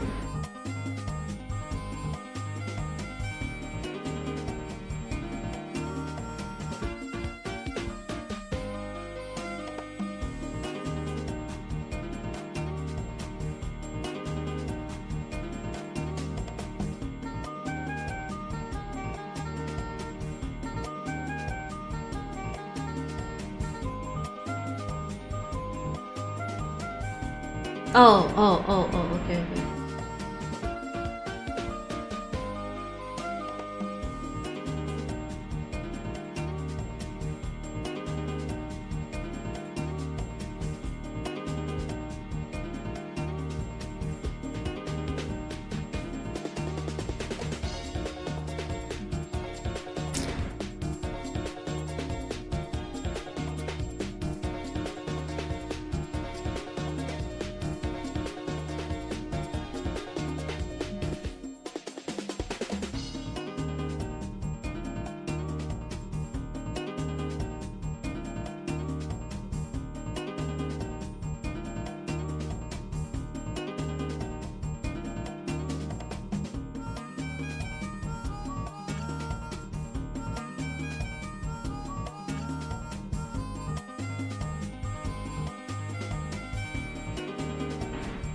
Ah. I'm just gonna draw it manual to see if it's gonna look good or not.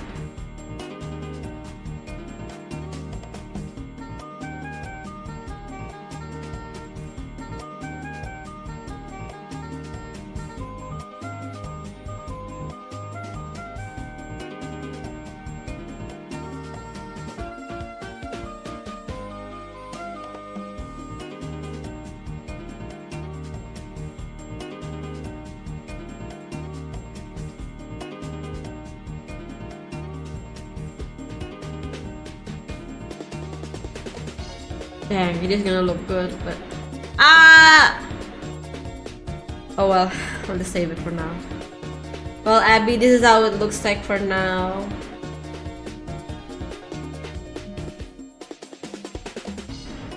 Oh shit, what time is it? 6 already? I've been doing for 5 hours?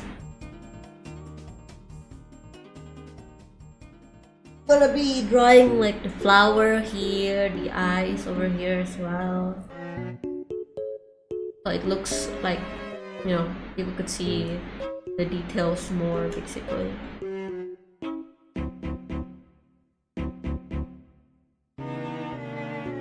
But yeah, this is my, well, I won't say my first time making a character sheet, but like it's a good attempt at it, I would say.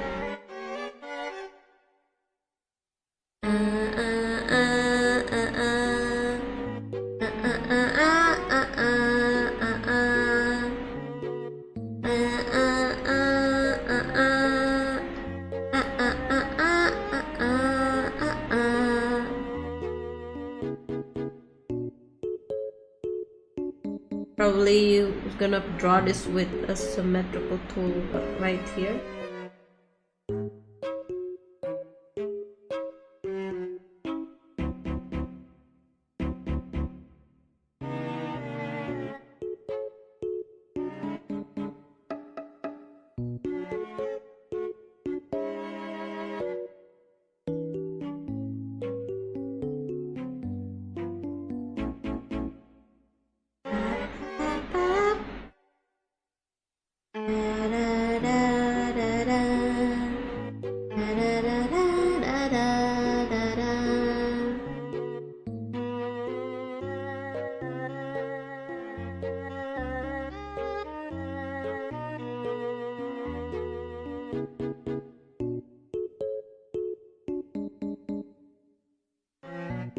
Okay. No, I was thinking like adding some little small graphics, but it's one I did look it up, but then turns out you gotta pay for those elements, so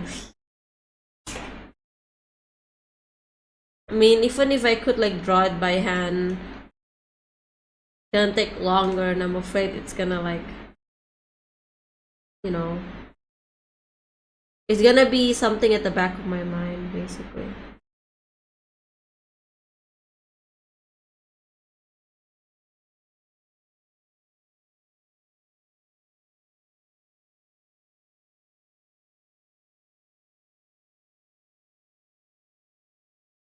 Okay, and then that's like the eye. You could see the glasses as well, like that. Then we add like the flower like that, you know? And then maybe like details of the flower. Something like that, basically. A little writing over there. Hello, Daruni.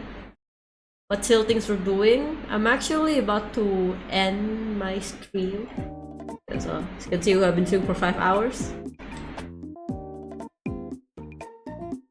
And then color palette maybe over here or over here is fine as well.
No, thank you for the follow, the Dak04, the Coats. Oh, I'm so sorry, man. Thank you for the follow. I also didn't see it. I'm so sorry.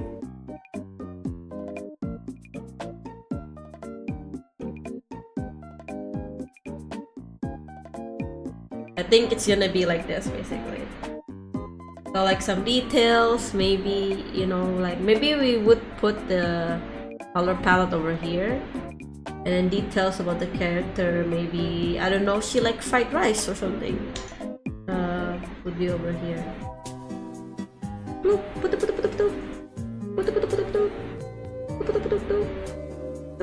Something like that, basically, over here.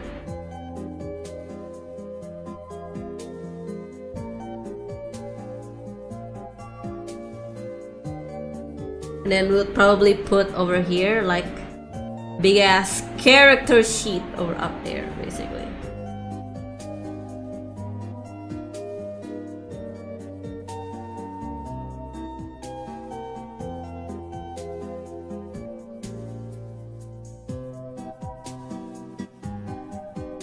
Character.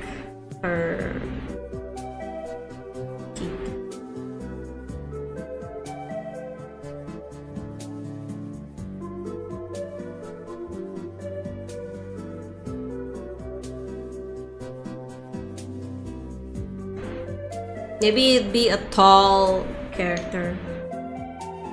Yes.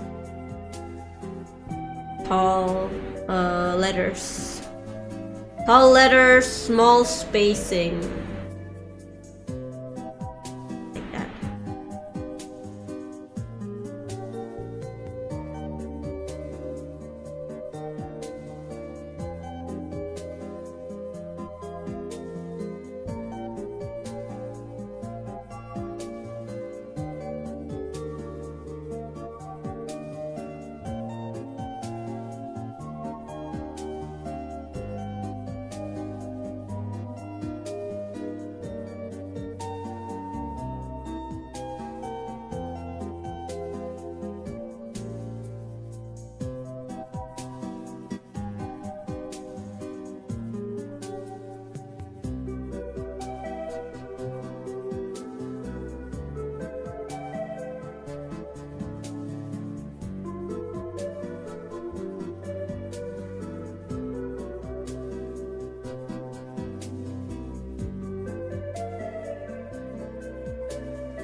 Okay, now we just save it for now.